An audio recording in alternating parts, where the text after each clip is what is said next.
Welcome back to the channel. In today's video, we have a new collection of interesting stories for you to enjoy. Whether you're listening to relax, study, or fall asleep, these stories are perfect as background audio. Sit back and enjoy the video. Story 1. My family didn't come to the hospital when I had my first baby because my sister had a spa day planned.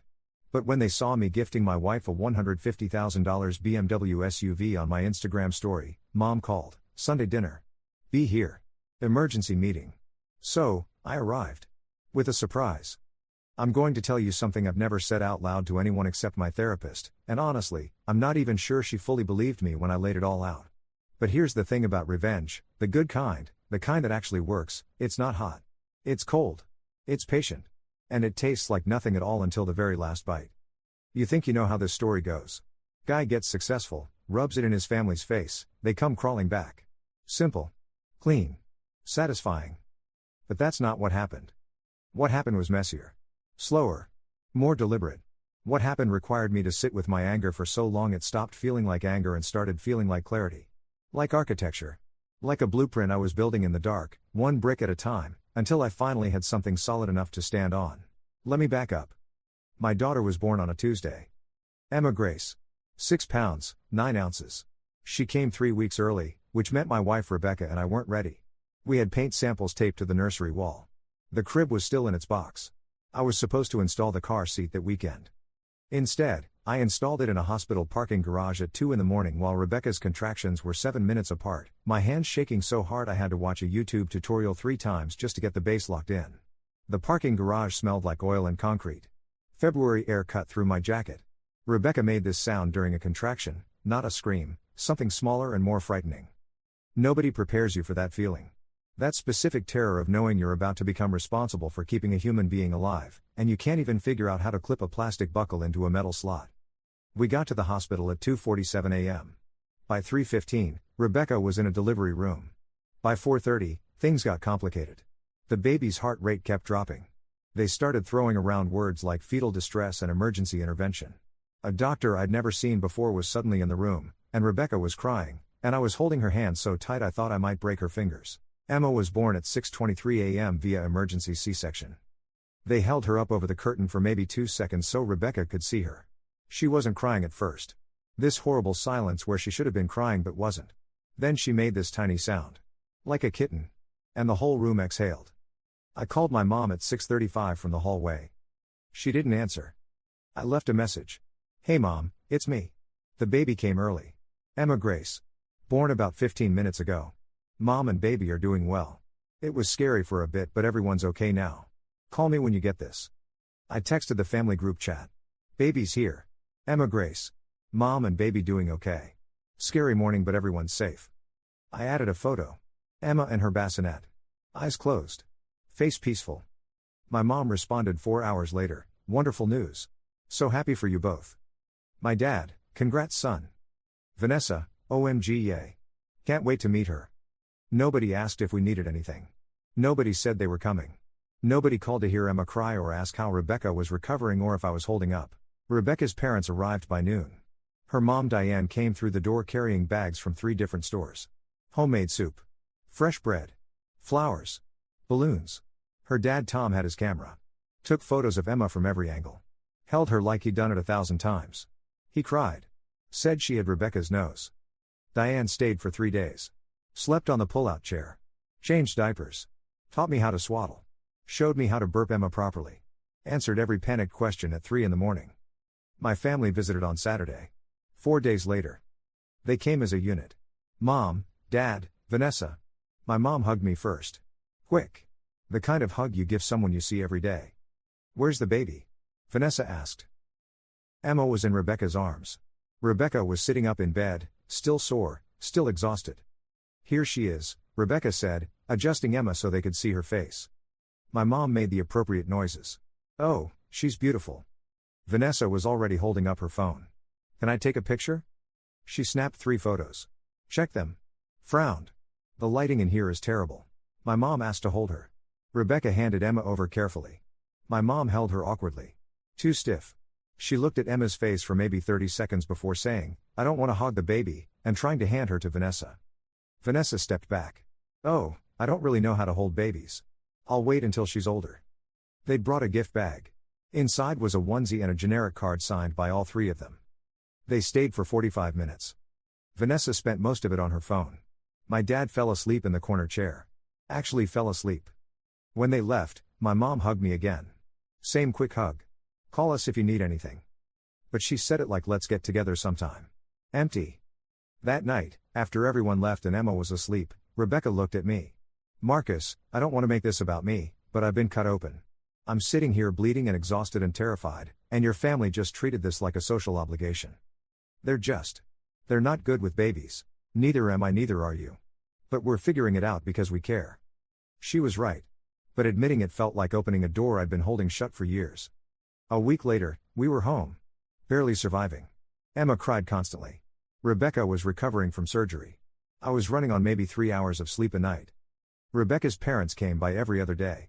Brought food. Held Emma so we could shower or sleep. My parents called twice. Both times to ask how things were going. Both times I said fine, just tired, and they said that's parenthood, and laughed. I was scrolling through Instagram one night at 2 a.m. while feeding Emma. Then I saw Vanessa's post. A carousel. 10 photos. All from the week Emma was born. Vanessa in a white robe, face mask on, lounging by a pool. Her and my mom in matching robes, holding champagne. A spa treatment room. Pedicures. My mom in a hot tub. Fancy breakfast. The 5 of them dressed up for dinner. More champagne. Someone's feet on a balcony railing. The caption, best girls' weekend ever. Sometimes you just need to unplug and recharge. My mom had commented, love you sweetie. Thanks for treating me. Best daughter in the world. I clicked on the location tag. Mountain Springs Resort and Spa. I looked at the date stamp. Posted Wednesday. But the photos were dated Tuesday. February 14th. The same Tuesday my daughter was born. The same Tuesday Rebecca was in emergency surgery. The same Tuesday I called my mom at 6:35 a.m. and she didn't answer because she was at a luxury spa resort. I stared at that post for 20 minutes. Maybe longer. Didn't like it. Didn't comment. Just stared. And something inside me, something I'd been holding together with hope and denial, crystallized. Hardened into something smooth and cold and patient. I'm a software engineer. Have been for 8 years. I'm good at it. Not genius level, but competent. The kind of guy who ships clean code on time and doesn't make drama at stand-up meetings. I've been working at a mid-sized tech company called Data Sync for 6 years. Steady income. Decent benefits. Health insurance that covered most of Rebecca's prenatal care. Nothing flashy. Just comfortable. But I'd been building something on the side for almost 3 years. An app. A productivity platform for remote teams that integrated project management, time tracking, and invoicing into one seamless interface. I called it Streamwise. The idea came from watching my company struggle with 16 different tools that didn't talk to each other. Slack for communication. Asana for tasks. Harvest for time tracking. QuickBooks for invoicing. Teams wasted hours every week copying data between systems. I thought, what if there was one tool that did everything? So I started building it. Nights. Weekends. Early mornings before work. Rebecca would fall asleep on the couch while I coded at the kitchen table. She never complained. Never told me I was wasting time. Just brought me coffee and kissed the top of my head and went to bed. I showed my dad once. Christmas 2 years ago. Pulled out my laptop after dinner while everyone was sitting around digesting pie. Hey Dad, you want to see what I've been working on? He looked up from his phone. Sure, son. I walked him through the demo. Showed him the interface. How you could create a project, assign tasks, track time, and generate an invoice all in one place. How it integrated with calendars. How it had smart notifications that learned your work patterns and only alerted you when something actually needed attention. He watched for maybe 3 minutes. Nodded. That's neat. I'm thinking about pitching it to investors. Could be something real. Well, it's a cute hobby. But you've got a good job, Marcus. Stable. Don't quit your day job chasing something that might not pan out. I'm not quitting anything. Just exploring options. I'm just saying. You've got responsibilities. Especially now with the baby coming. He gestured to Rebecca, who was 6 months pregnant at the time. Focus on what's real. Side projects are fun, but they're not going to pay the mortgage. I closed my laptop. Yeah. You're right. Rebecca touched my hand under the table. Squeezed. Later that night, driving home, she said, your dad doesn't understand. He's being practical. He's being dismissive. There's a difference. Maybe he's right though. Maybe I'm wasting time. Rebecca turned to look at me. Marcus. That app is incredible. I've seen you build it from nothing. I've watched you solve problems I don't even understand. If you think it's worth pursuing, pursue it. What if I fail? Then you fail. So what? You'll still have your job. You'll still have me. You'll still have the baby. But if you don't try, you'll always wonder. So I kept building. I pitched Streamwise to investors for 18 months. Got rejected 47 times. 47 emails that all said basically the same thing. Thank you for sharing Streamwise with us. While we appreciate the innovative approach, we don't believe it's the right fit for our portfolio at this time. We wish you the best of luck with your venture. Polite. Professional. Soul-crushing. By the time Emma was born, I was ready to shelve it. Delete the GitHub repository. Except that my dad was right. It was a cute hobby. Nothing more. Then, 3 months after Emma was born, I got a call. Unknown number. Seattle area code. I almost didn't answer because I was holding Emma and she was screaming and I couldn't find the pacifier and Rebecca was in the shower and everything was chaos. But I answered. Is this Marcus Wilson? Yes? My name is Jennifer Harding. I'm a partner at Cascade Ventures. We're a venture capital firm based in Seattle. I got your pitch deck through a mutual connection, and I'd like to talk to you about Streamwise. I stopped moving. Emma was still screaming. I could barely hear. I'm sorry, can you repeat that? I want to talk about acquiring your app. The room tilted. Acquiring? Yes. Are you available to talk this week? We talked. Then we talked again. Then we had a video call. Then they flew me to Seattle for a full-day meeting with their team. They put me up in a nice hotel. Paid for everything. Treated me like I was someone worth investing in. They made an offer 3 weeks later. $1.2 million. They wanted to buy Streamwise outright. Full acquisition. They'd integrate it into their portfolio of business tools. And they wanted to keep me on as a senior consultant for 3 years at $180,000 annually, plus equity in the parent company. I was sitting in their conference room on the 40th floor of a building in downtown Seattle. Floor-to-ceiling windows overlooking the water. Jennifer Harding slid the offer letter across the table. Take your time reviewing it. Have your lawyer look it over. But Marcus, I want you to know, we believe in what you've built. We think Streamwise fills a real gap in the market, and we want you to be part of making it successful. I couldn't speak. I just nodded. On the flight home, I sat in seat 14C with the offer letter in my laptop bag and tried not to have a panic attack. This was life-changing money.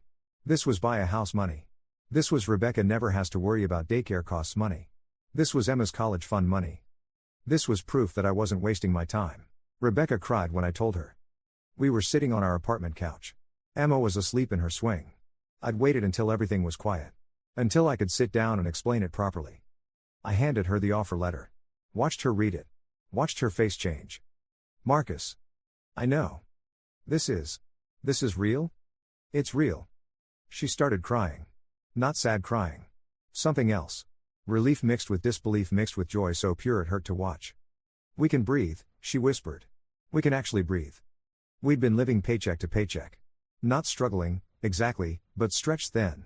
Student loans. Credit card debt from furnishing the apartment. Medical bills from Emma's birth that insurance didn't fully cover. We were making it work, but barely. Now we could breathe. We told Rebecca's parents first. Took them out to dinner at their favorite Italian restaurant. Her dad ordered wine. We toasted. They were so genuinely happy they both teared up. You did it, Tom said. You built something real, and you did it while becoming a father. I'm so proud of you. Diane squeezed my hand across the table. You deserve this. Both of you. You've worked so hard. I thought about telling my family. Thought about calling my mom. Or posting in the group chat. Or setting up a family dinner to share the news. But something stopped me. Maybe it was remembering my dad's face when I showed him the app. The dismissive cute hobby comment. The implication that I was being irresponsible for even trying. Maybe it was Vanessa's Instagram post. The spa photos. The champagne. The timing. Maybe it was the 4-day delay before they met Emma. The 45-minute visit. My mom holding her for 3 minutes like she was checking off a task. Or maybe it was simpler than that.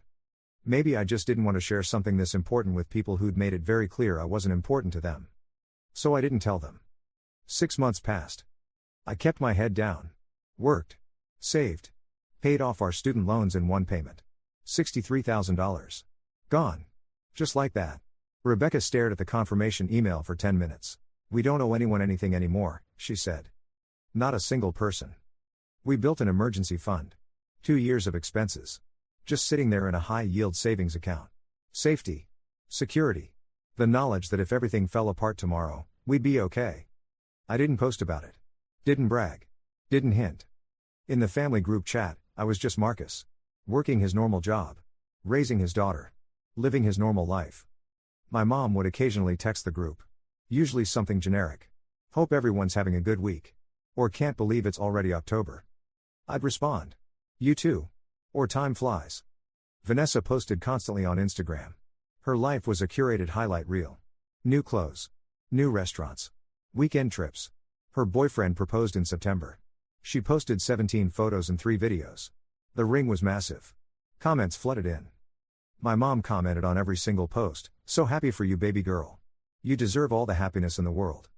I liked one photo. The first one. Didn't comment. Nobody asked why I was quiet. Nobody asked how Emma was doing. Nobody requested updates or photos or video calls. Rebecca's parents, meanwhile, visited every weekend. Diane had a whole shelf of children's books she was building for Emma. Tom taught her to clap. They celebrated when she rolled over for the first time. They were there. My parents met Emma 5 times in her first 9 months. 5 times.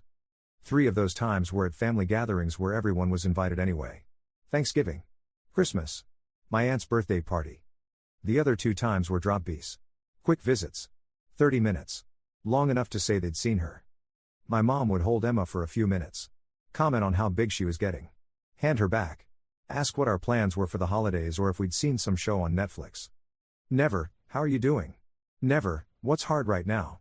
Never, "Do you need help with anything?" Just surface. All surface. All the time. I watched it happen. Watched my family treat my daughter like an obligation instead of a miracle. Watched them save their enthusiasm and energy and genuine emotion for Vanessa's engagement party planning and my dad's golf tournament and my mom's book club drama. And I made a decision.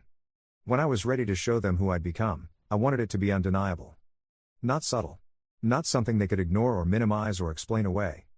I wanted them to see, all at once, exactly what they'd been missing. We started looking at houses in January. Nothing huge. Nothing that screamed money. Just a real home.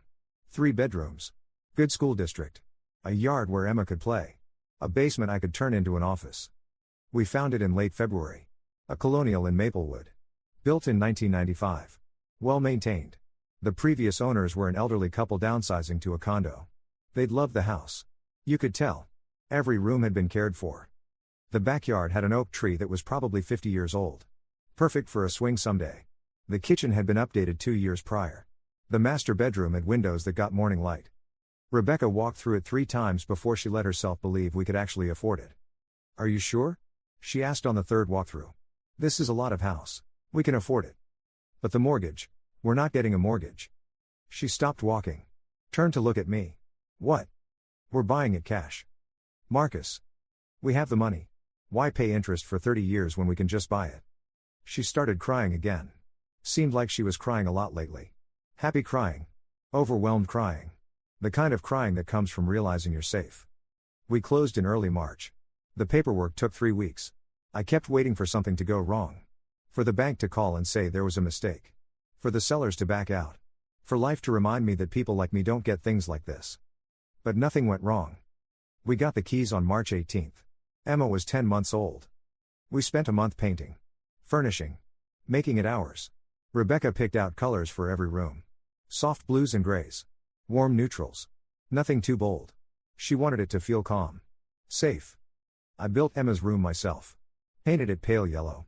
Installed shelves for books. Set up the crib we'd never assembled in the apartment. Hung pictures on the walls. A canvas print of her name in script. Photos from her first months. Rebecca's mom helped us pack the apartment. Diane showed up with boxes and packing tape and organizational labels. She and Rebecca sorted through everything. Kept what mattered. Donated the rest. My family didn't know we were moving. I didn't tell them. They didn't ask. In the group chat, my mom posted about spring flowers blooming in her garden. My dad shared a photo of himself at a baseball game. Vanessa talked about wedding planning. She'd set a date. Next June. Already picked a venue. I responded to their messages with thumbs up emojis and brief comments. Beautiful. Nice. Exciting. Nobody asked what I was up to. We moved in mid-April. Hired movers for the big furniture. Did the small stuff ourselves. By the end of the first weekend, we were unpacked. Pictures on walls. Emma's toys in bins. Our bed assembled. Kitchen organized.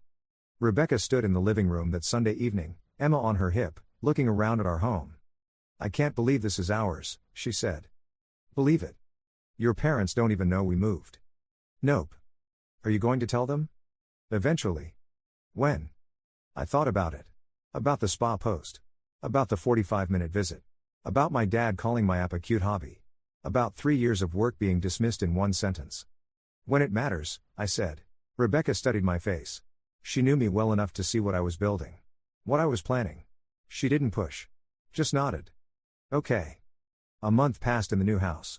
We settled in. Found our routines. Emma learned to pull herself up on furniture. Started babbling sounds that almost resembled words. She loved the backyard. Loved the grass. We'd sit outside and let her crawl around while Rebecca and I drank coffee and pretended we were people who had their lives together. We were happy. Genuinely, undeniably happy. And my family had no idea. Then I bought Rebecca the BMW. Mother's Day was coming. Her first real Mother's Day, since last year Emma was only 3 months old and we were still in survival mode.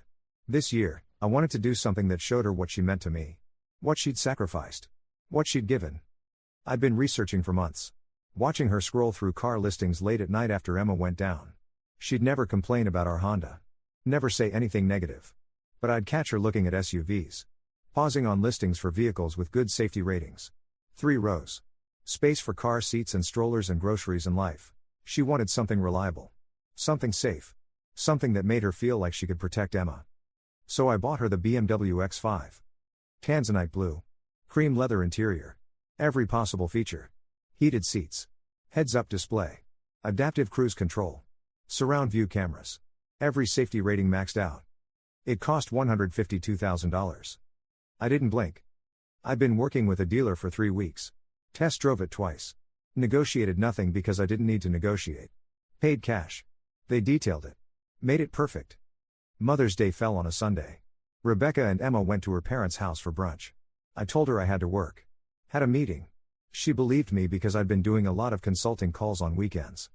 While they were gone, I picked up the car. The dealer had tied a giant red bow around the hood. Ridiculous. Exactly what I wanted. I drove it home carefully. Parked it in our driveway. Checked it 3 times to make sure everything was perfect. Then I waited. Rebecca pulled into the driveway around 2 p.m. in our Honda. I watched from the window. Saw her see the BMW.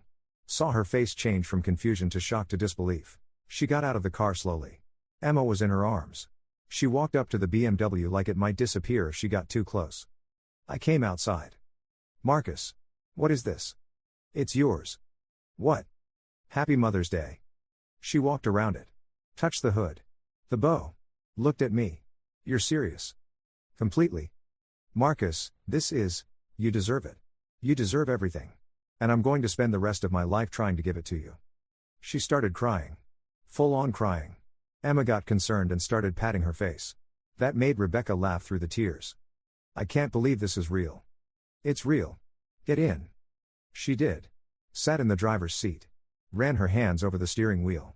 Pressed buttons. Watched the display light up. I put Emma in the back. The car seat fit perfectly. I'd already checked. Rebecca sat there crying and laughing and saying "oh my goodness" over and over. I took a photo. Rebecca. Emma. The car. The bow. Our house in the background. The photo was perfect. Genuine. Rebecca's face captured the exact moment someone realizes their life has changed. Emma's little hand reaching toward her mom. The ridiculous red bow. The beautiful blue car. The home we'd built. I posted it to Instagram at 4:32 p.m. One photo. Simple caption: "Happy first Mother's Day to the woman who makes everything possible. You deserve the world, and I'm going to spend the rest of my life trying to give it to you." I tagged Rebecca. Didn't tag anyone else. Didn't use any family hashtags or location tags or anything that would loop my family in directly. Just posted it. Then I put my phone away. Helped Rebecca figure out all the car's features. Drove with her to the grocery store just so she could drive it. Watched her smile the entire way. We got home around 6 p.m. Made dinner. Gave Emma a bath. Put her to bed. Had a normal evening. I didn't check my phone until almost 9 p.m. 19 missed calls. 38 text messages. 14 Instagram notifications. My mom had called at 4:51 p.m. 19 minutes after I posted. Called again at 5:03. 5:17. 5:29. My dad called at 5:42. Vanessa at 6:07. 6:15. 6:28. All of them.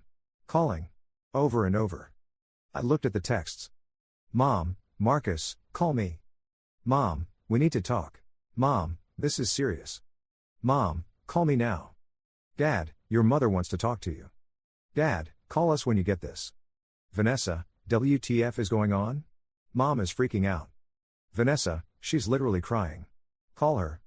Vanessa, Marcus, seriously call mom right now. Vanessa, where did you get that kind of money? Vanessa, did you win the lottery or something? I sat on the couch with my phone. Rebecca came out of the bedroom.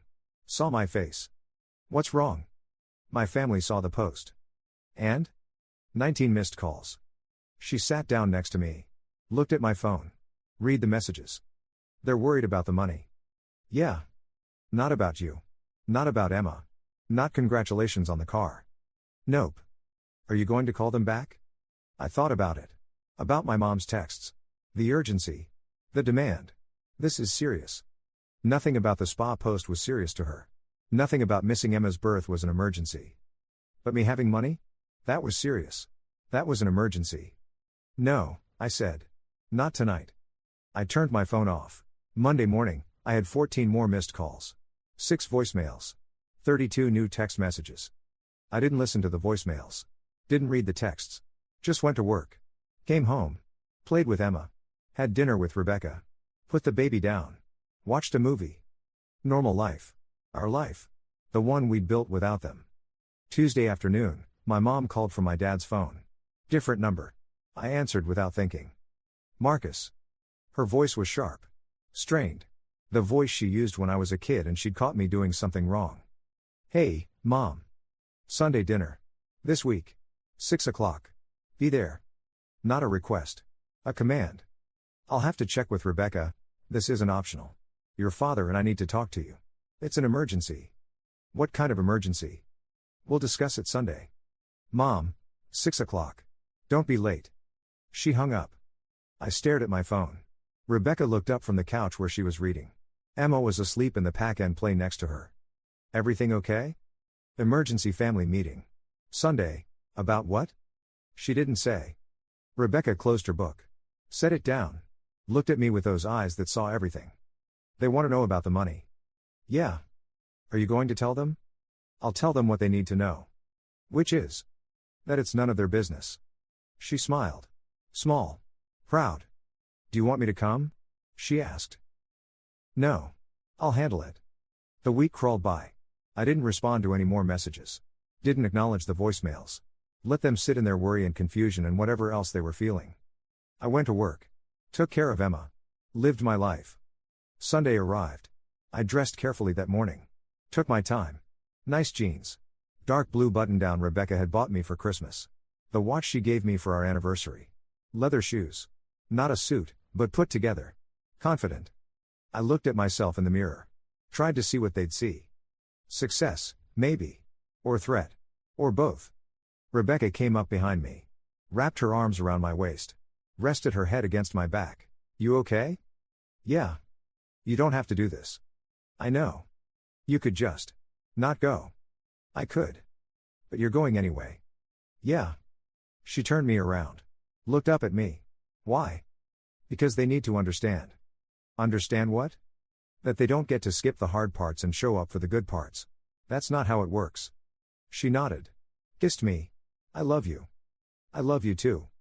I left Emma with Rebecca's parents. They were happy to take her. Diane had already bought new toys. She and Tom were the kind of grandparents every kid deserves. Present. Engaged. Actually interested in who Emma was becoming. I kissed Emma goodbye. She grabbed my nose. Giggled. Had no idea what I was about to do. I drove to my parents' house. The drive took 23 minutes. I'd made it 1,000 times. Knew every turn. Every stoplight. Every landmark. But it felt different this time. I wasn't going home.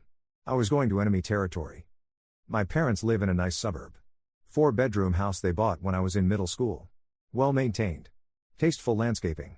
The kind of house that says we're comfortable without being showy. I parked on the street. Sat in my car for a minute. Breathed. Then I got out and walked to the door. They were waiting in the living room. All 3 of them. Mom. Dad. Vanessa. Sitting in formation like they'd planned it. Mom on the main couch. Dad next to her. Vanessa in the armchair. The living room looked exactly the same as it always had. Same furniture. Same photos on the walls. Family pictures from when I was young. Vanessa's graduation photo. My college graduation photo. Nothing from my wedding. Nothing of Emma. I sat across from them in the other armchair. The one I used to claim during Thanksgiving dinners. The one that used to feel like mine. Nobody spoke for a few seconds. My mom broke the silence. Marcus. We're concerned. About? Her jaw tightened. She didn't like my tone. Too casual. Too calm. We saw your post. The car. The house we heard you bought. I didn't react. Just waited. Where is this money coming from? I'm sorry? You're a software engineer. You make decent money, but not BMW money. Not buy a house in cash money. We looked it up. I smiled. Couldn't help it. You looked up my property records? Vanessa leaned forward. We're worried, Marcus. This doesn't make sense. What doesn't make sense? You've been quiet for months, my mom said. You don't return our calls. You don't visit. You don't invite us to see your house. Then suddenly you're throwing around money like you won the lottery. And that concerns you. Of course it concerns us. My mom's voice cracked. You're our son. We want to make sure you're not getting into something dangerous. Dangerous. My dad finally spoke. His voice was gentler than my mom's, but the message was the same. Are you in debt, Marcus? Did you take out loans you can't pay back? I almost laughed. Did you sell something illegal? Vanessa added. Her voice had this edge to it. Half curiosity. Half accusation. That's when I did laugh. Actually laughed. You think I'm a drug dealer? We don't know what to think. My mom stood up. Paced to the window. Turned back. You disappear for months. You don't return our calls. You don't invite us to see the house or the car or your life. Then suddenly you're showing off wealth we know you shouldn't have. Showing off. What else would you call it? I posted a photo of my wife. On Mother's Day. Is that showing off? You posted a photo of a $150,000 car, Vanessa said. That's definitely showing off. I looked at her. Really looked at her. 26 years old. Never held a job longer than 8 months. Living in a condo my parents bought her. Driving a Lexus her boyfriend gave her. Engaged to a guy whose family owned 3 car dealerships. How's the wedding planning going? I asked. She blinked. Thrown by the subject change. What? Your wedding? June, right? How's it going? It's fine. Good. Why? Just curious. I saw your engagement photos. The ring looks beautiful. Must have cost a fortune. Marcus. My mom's voice was sharp. We're not here to talk about Vanessa's wedding. No. We're here to talk about my money. Right? We're here to talk about our concerns for your well-being. Are you? Because it seems like you're more concerned about where I got the money than whether I'm actually okay. Silence. My dad shifted. That's not fair. Isn't it? When was the last time you asked how I was doing? We ask. When? When did you last check in? Call just to talk? Ask about Emma? More silence. She's 11 months old, I said quietly. Your granddaughter. You've met her 5 times. We've been busy. You had time for a spa weekend. My mom flinched like I'd hit her. Yeah. I nodded. I know about that. The spa resort. Tuesday. The day Emma was born. You were getting seaweed wraps and champagne while Rebecca was in emergency surgery. Marcus, that's not. You didn't call. You didn't text. You didn't ask if we needed anything. You showed up 4 days later for 45 minutes because you felt obligated. That's not true, my mom said, but her voice was weak. You held Emma for 3 minutes. Then you complained about not wanting to hog her. As if Rebecca's family hadn't been holding her nonstop for days. We didn't want to impose. Impose, I laughed again. Bitter. You didn't want to impose. But now you want to interrogate me about my finances? Now you want emergency meetings? Now you care? Vanessa's face was red. That's not fair. We have lives too. Do I matter in those lives? Of course. Then why didn't you cancel the spa trip? Why didn't you come to the hospital? Why haven't you asked about Emma except when it's convenient? Nobody answered. I let the silence sit. Let it stretch until it hurt. Then I told them. I sold my app. 6 months ago. The one I built for 3 years. The one Dad said was a cute hobby. The one you all dismissed when I was excited about it. A venture capital firm in Seattle acquired it.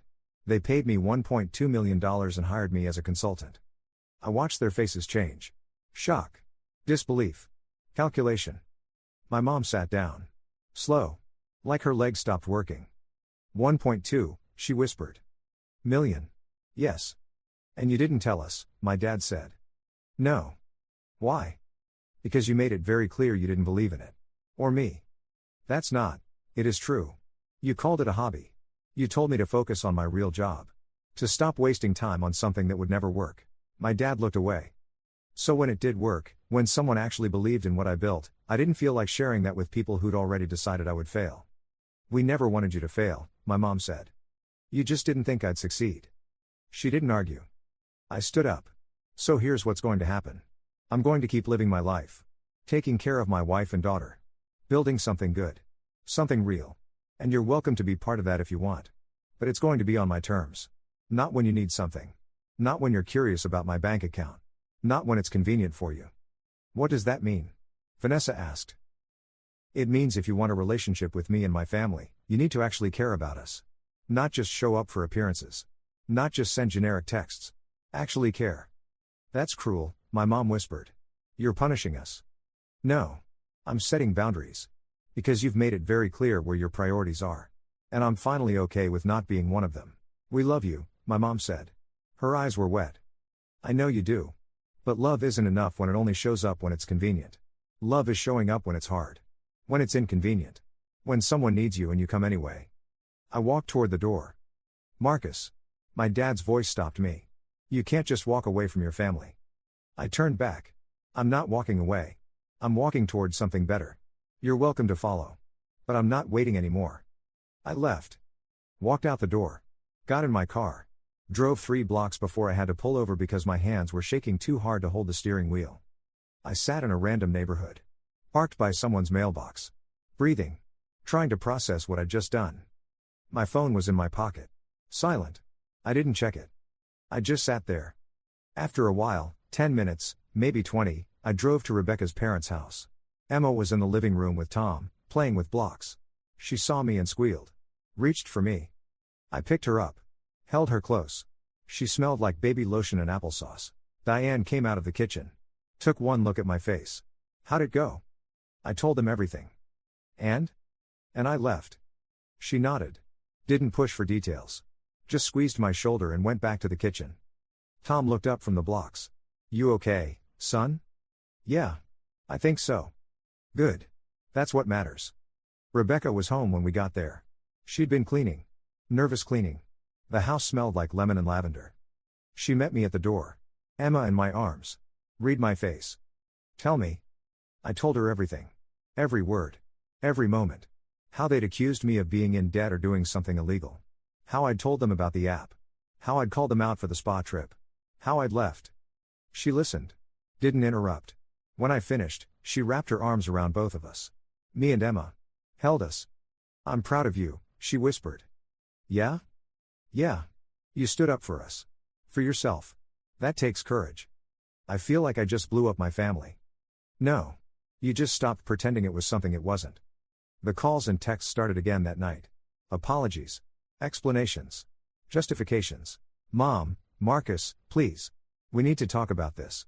I know you're hurt, but we can fix this. Mom, I'm sorry. I'm so sorry. I should have been there. I should have canceled. I was wrong.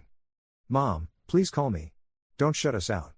Vanessa, I didn't understand how bad it was. I'm sorry. Can we talk?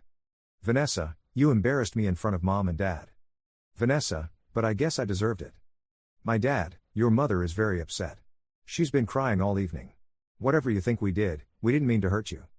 My dad, you have every right to be angry. But we're still your family. I read them all. Didn't respond. Rebecca watched me scroll. What are you thinking? That I'm tired. That I don't know if I have the energy for this. You don't have to respond right now. Or at all, if you don't want to. But? She smiled. But knowing you, you will. Eventually. Because you're not cruel. You're just done being treated like you don't matter. She was right. I responded to one message. Just one. Sent it to the group chat so everyone would see it. I forgive you. But forgiveness doesn't mean forgetting. It doesn't mean pretending things didn't happen.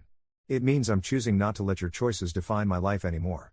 When you're ready to have a real relationship with me and my family, not my money, not my success, but me, I'll be here. Until then, I need space. I muted the group chat after sending it. Didn't block anyone. Just muted it. Days passed. A week. 2 weeks. I focused on my life. Work. Emma. Rebecca. Our home. The things that mattered. Emma turned 1. We threw a small party. Rebecca's parents. A few friends. My parents weren't invited. Neither was Vanessa. Emma smashed a cake. Got frosting everywhere. Laughed until she hiccuped. It was perfect. My mom texted that night, "I heard Emma had her first birthday today. I'm sorry I wasn't there. I would have liked to celebrate with her." I didn't respond. 3 weeks after the confrontation, my mom showed up at our house. Unannounced. Sunday afternoon. I was in the yard with Emma, teaching her how to feel grass under her fingers. How to touch flowers without pulling them. She was fascinated by dandelions. Kept trying to eat them. Marcus. I looked up. My mom was standing at the gate. She looked smaller than I remembered. Older. Tired. She was holding a casserole dish. I made lasagna. Your favorite. I didn't move. Didn't invite her in. Just waited. "Can I come in?" "Did you call first?" I asked. I thought it would be better to just come." "Why?" "Because you're not answering." "I'm answering when I'm ready." She set the casserole dish on the fence post. Stood there awkwardly. Looked at Emma. Emma stared back, curious. "She's beautiful," my mom said. "She's gotten so big." I didn't respond. "Marcus, her voice broke. "I'm sorry. Not because you have money now.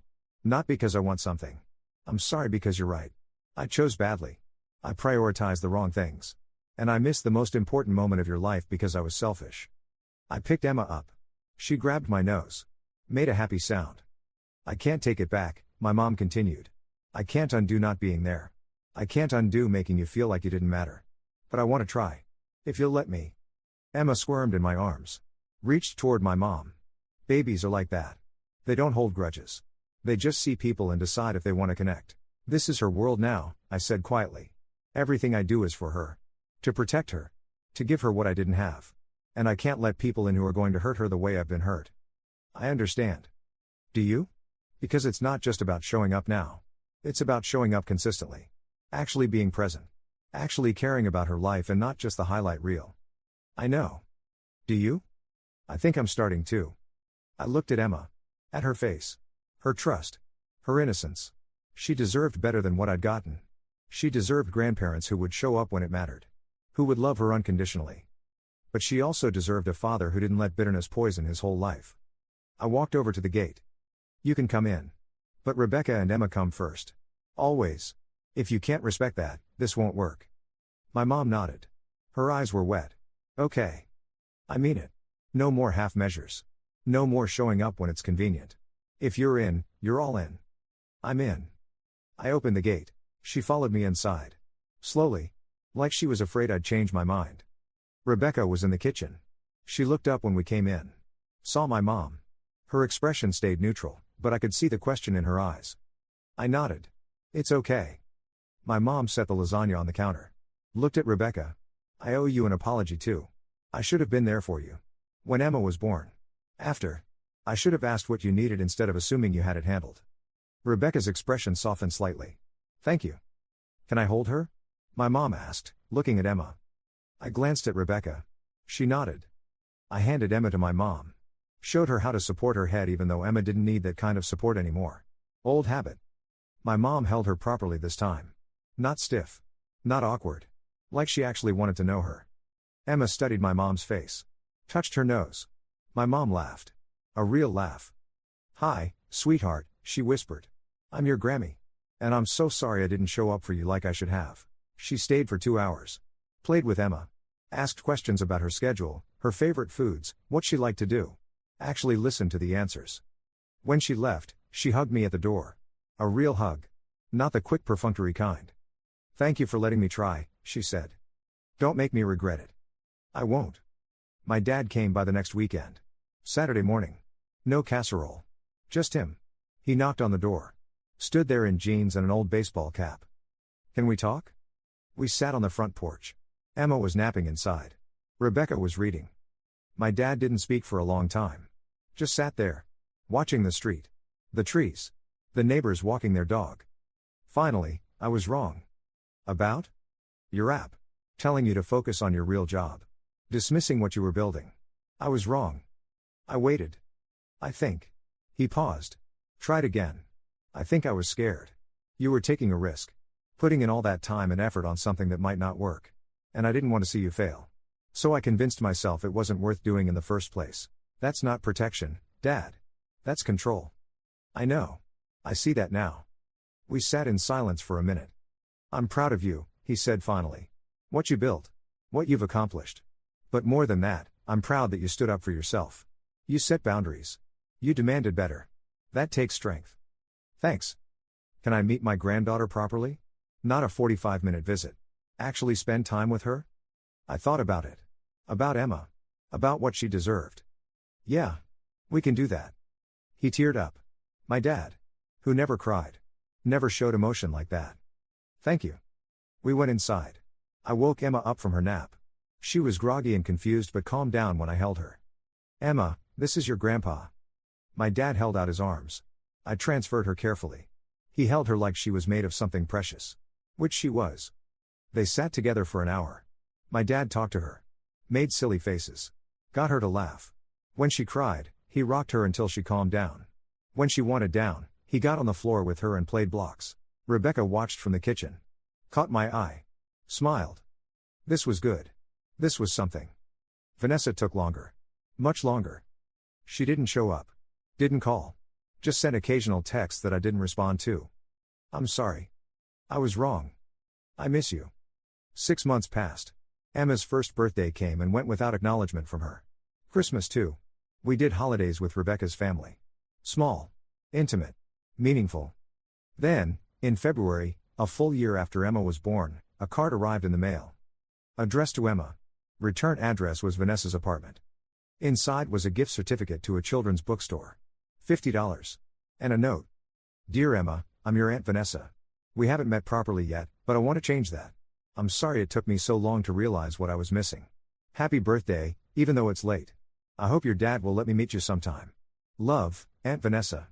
Under that, addressed to me, I don't know how to be a good aunt yet, but I want to learn. Can we try? I'm sorry for everything. I showed Rebecca. What do you think? I think she's trying. Is trying enough? For now? Maybe. I texted Vanessa, coffee. Saturday. Just us. She responded immediately, yes.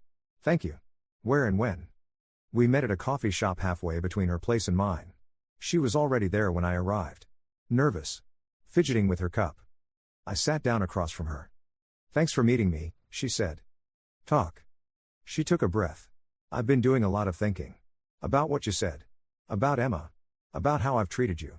And you were right. About all of it. Okay. I've been selfish. I've taken things for granted. I've expected everyone to just be there for me without being there for anyone else. Yeah. And I'm sorry. I'm really, genuinely sorry. Not because I want something from you. But because I hurt you, and I hurt Rebecca, and I wasn't there for Emma when I should have been. I drank my coffee. Waited. I want to do better, she said. I want to be someone Emma can count on. Someone you can count on. But I don't really know how. You show up, I said. When it's convenient and when it's not. You ask questions. You listen. You make an effort. You stop treating relationships like there's something that just exists without maintenance. I can do that. Can you? Because this isn't about grand gestures or showing up once and thinking it's fixed. It's about consistency. Month after month. Year after year. I know. I want to try. I studied her face. She looked different. More serious. Less of the easy confidence she'd always carried. Okay. We can try. But if you disappear again, we're done. No third chances. I won't disappear. We'll see. She came over the following weekend. Brought toys. Age-appropriate books. Sat on the floor with Emma and played for an hour. Awkwardly at first, then more naturally. Emma warmed to her.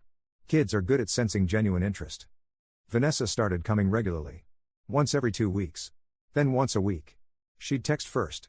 Ask if it was a good time. Show up when she said she would. She got better at it. Holding Emma.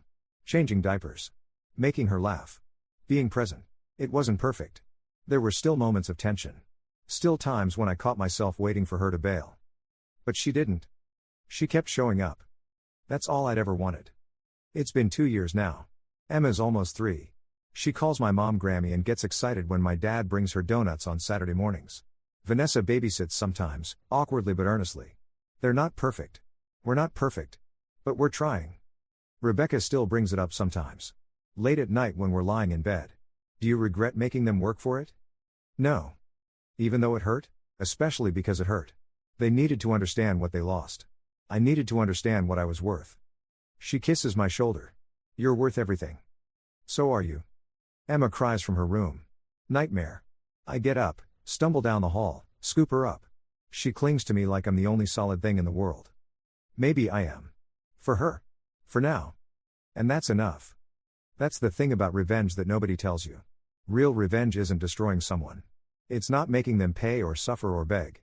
Real revenge is building a life so good they realize what they missed. It's watching them scramble to get back in after you've moved on without them.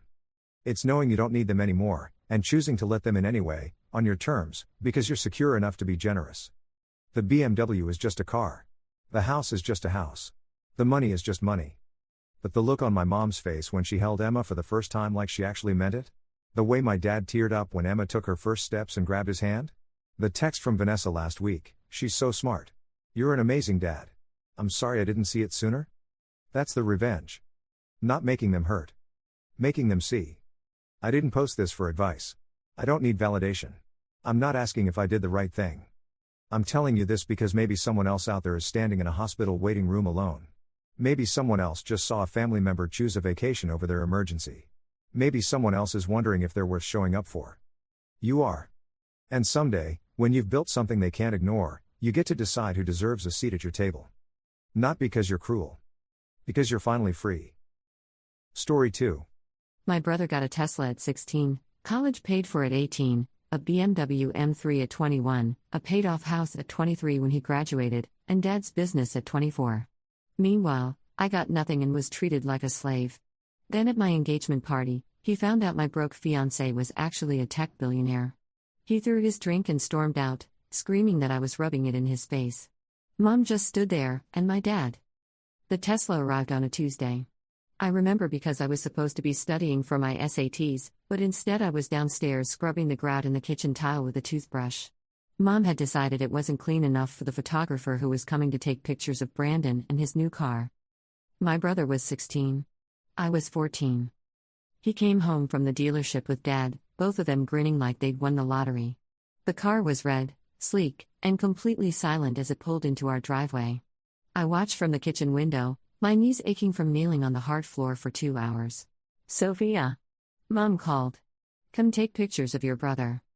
I stood up slowly, wiping my hands on the already dirty towel. My phone was old, the screen cracked from when I dropped it 6 months ago. There was no money for a replacement. I'd asked once. Dad had laughed and said I should be more careful with my things. Brandon posed against the hood of the Tesla, his smile wide and careless. He'd always had that smile, the kind that made adults think he was charming. I took the pictures while Dad stood behind me, directing angles. Make sure you get the badge, he said. And the wheels. Brandon, put your hand on the door like you're about to get in. I took 47 photos. I know because I counted. That night at dinner, Dad raised his glass of wine. To Brandon, he said. For getting his license and proving he's responsible enough for his first car. Brandon had failed his driver's test twice. Dad had paid for private lessons with a former DMV examiner. Third time was the charm. Mom beamed. We're so proud of you, sweetheart. I pushed my chicken around my plate. Nobody had said a word about my SAT prep, even though I'd been studying for months, determined to get a score high enough for scholarships. College wasn't something my parents and I discussed, not the way they discussed Brandon's future.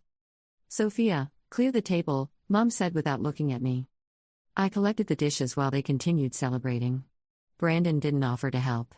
He never did. That was the beginning, though it wasn't really the beginning at all. The favoritism had always been there, subtle and pervasive like mold growing behind walls. But the Tesla made it visible, undeniable. 2 years later, Brandon graduated high school with a 3.2 GPA and mediocre test scores. He got into a state school known more for its parties than academics. Dad threw him a graduation party with 100 guests, an open bar, and a DJ. 3 days later, they sat down with him to discuss college finances. Your tuition is covered, Dad told him over breakfast. Room and board, books, spending money. You focus on your education and enjoy these years. They're important. I was 18 by then, 3 months from my own high school graduation. I'd scored a 1,520 on my SATs. My GPA was 4.0. I'd been accepted to 7 schools, including 2 Ivy League universities. What about Sophia? Brandon asked, surprising me. She got into Yale. Dad buttered his toast with careful precision.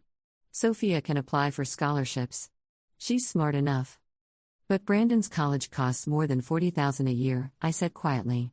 Yale offered me financial aid, but there's still a gap of $15,000. If you could just help with that. We've made our decision, Mom interrupted. You've always been so independent, Sophia. You'll figure it out. Independent. That was the word they used to justify everything. I was independent when I started doing my own laundry at age 8 because Mom was too busy driving Brandon to soccer practice. I was independent when I got my first period and had to figure it out myself because Mom was at Brandon's away game. I was independent when I started working at 15, saving every dollar for college, while Brandon got a monthly allowance. I didn't go to Yale. I went to a public university 2 states away, the one that offered me a full ride. I worked 3 part-time jobs to cover living expenses my scholarship didn't include. I studied computer science because I was good at it and because the starting salaries were high enough that I could escape. My freshman year, I worked at the campus library on weekday mornings, tutored math in the afternoons, and waited tables at a diner 3 nights a week. Sleep became a luxury I scheduled around classes and shifts. My roommate, a girl named Jasmine whose parents were both doctors, would sometimes watch me leave for my 6 a.m. library shift and shake her head. You're going to burn out, she'd say. But burnout felt safer than dependency. Every dollar I earned was mine, untainted by conditions or expectations. When my laptop died halfway through sophomore year, I fixed it myself using YouTube tutorials and parts I ordered online. The repair took 3 days and cost $42. Brandon's new MacBook Pro, which he'd casually mentioned needing because his was slow, had cost $2,400. I learned to exist on the margins of college social life. Friday nights, while other students went to parties, I balanced tables at the diner, smiling at families and couples and pretending the smell of other people's dinners didn't make my stomach clench with hunger. I ate 1 proper meal a day, usually whatever the diner let me take home after my shift ended. Breakfast was coffee. Lunch was whatever I could afford from the discount section at the grocery store. My grades never slipped. I couldn't afford for them to slip. The scholarship required maintaining a 3.5 GPA. I kept mine at 3.94. Junior year, I added a 4th job, freelancing web design for small businesses. I taught myself HTML, CSS, and JavaScript during the summer, working through online courses in the air-conditioned library because my sublet apartment had no cooling. The freelance work paid better than my other jobs, and I could do it at odd hours, fitting it between classes and shifts. I built websites for a local bakery, a yoga studio, 2 independent bookstores. Each project went into my portfolio. Each payment went into my account, accumulating slowly. I was saving for Seattle, though I didn't tell anyone. Seattle meant distance. It meant tech jobs and possibilities in a place where nobody knew I was the daughter who didn't matter. During those years, I went home for Christmas exactly twice. The first time, sophomore year, I spent 3 days watching Brandon open expensive gifts while I received a drugstore candle set from Mom. Dad gave me nothing, said he figured I wouldn't want material things. Brandon got a new camera, a leather jacket, and an envelope containing $500 for spring break. I left a day early, claiming I had to work. Nobody argued. The second Christmas, junior year, was worse.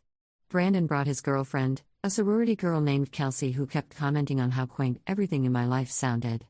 She asked about my jobs with a fascinated horror of someone encountering poverty tourism. 3 jobs? Oh my gosh, I could never. I'm so busy with my internship at Dad's firm. She worked 10 hours a week, unpaid, organizing files. Brandon called it networking. I left before dinner on Christmas Day, drove through the night back to campus. My roommate found me asleep in my car in the parking lot the next morning, too exhausted to make it up to our room. Senior year was a blur of applications, interviews, and mounting anxiety. I needed a job before graduation. Had to have one. My student loan grace period was 6 months, but rent wouldn't wait. Neither would utilities, food, or any of the other necessities I'd been barely affording. The tech company in Seattle offered me the position in March. The salary was $58,000, which seemed impossibly large until I looked at Seattle rent prices and realized it would still be tight. But it was enough. More than enough. It was escape velocity. I told my parents over email. Dad responded 3 days later with a single line, "Good luck." Mom sent a longer message about how proud she was of my independence, how she'd always known I'd land on my feet. Neither mentioned graduation. I didn't invite them. The day I walked across that stage to receive my diploma, Jasmine's whole family was there, screaming and waving signs. My section was silent when my name was called. Afterward, Jasmine's mom hugged me, told me I should be proud. "Your parents couldn't make it?" she asked gently. "They had other commitments." She looked at me for a long moment, then hugged me again. Their loss. Brandon, meanwhile, partied his way through college. His Instagram was a highlight reel of beach trips, ski weekends, and fraternity formals. Dad called him every Sunday to check in, always ending the conversation with "Whatever you need, just ask." He called me twice in 4 years. Once to remind me to come home for Christmas. Once to ask if I knew how to fix his laptop remotely. The BMW came during Brandon's junior year. Dad's real estate development company had landed a major contract, and he was in a generous mood. Brandon's old Honda Civic, which he complained about constantly despite it being only 3 years old, was traded in. I found out through Instagram. Brandon posted a video of himself doing a burnout in a parking lot, the M3's tires smoking. The caption read, "Dad coming through with the upgrade." #blessed #me life. I was sitting in my apartment at the time, eating ramen because I was between paychecks and needed to make my grocery budget stretch another 4 days. My roommate had moved out the week before, and I was covering her half of the rent until I could find someone new. I stared at that video for a long time. Then I closed the app and went back to studying. Graduation came. Brandon finished with a 2.8 GPA and a degree in business administration that Dad had essentially purchased through tutors and great appeals. My parents flew out for his ceremony, booked a hotel, took him to an expensive steakhouse. I graduated summa cum laude with a degree in computer science and a job offer from a mid-tier tech company in Seattle. My parents didn't come. Dad said the real estate market was busy. Mom said someone needed to stay with him. Brandon didn't even text congratulations. I moved to Seattle in a loaded-down Honda Civic I'd bought used with my own money. The city was gray and rainy, and I loved it immediately. It was 3,000 miles from my family, and that felt like exactly the right distance. The job was demanding but good. I worked with smart people who respected competence over connections. I made friends slowly, carefully, with people who didn't know anything about my family. I dated occasionally, nothing serious. Seattle in those early months felt like waking up from a long, suffocating sleep.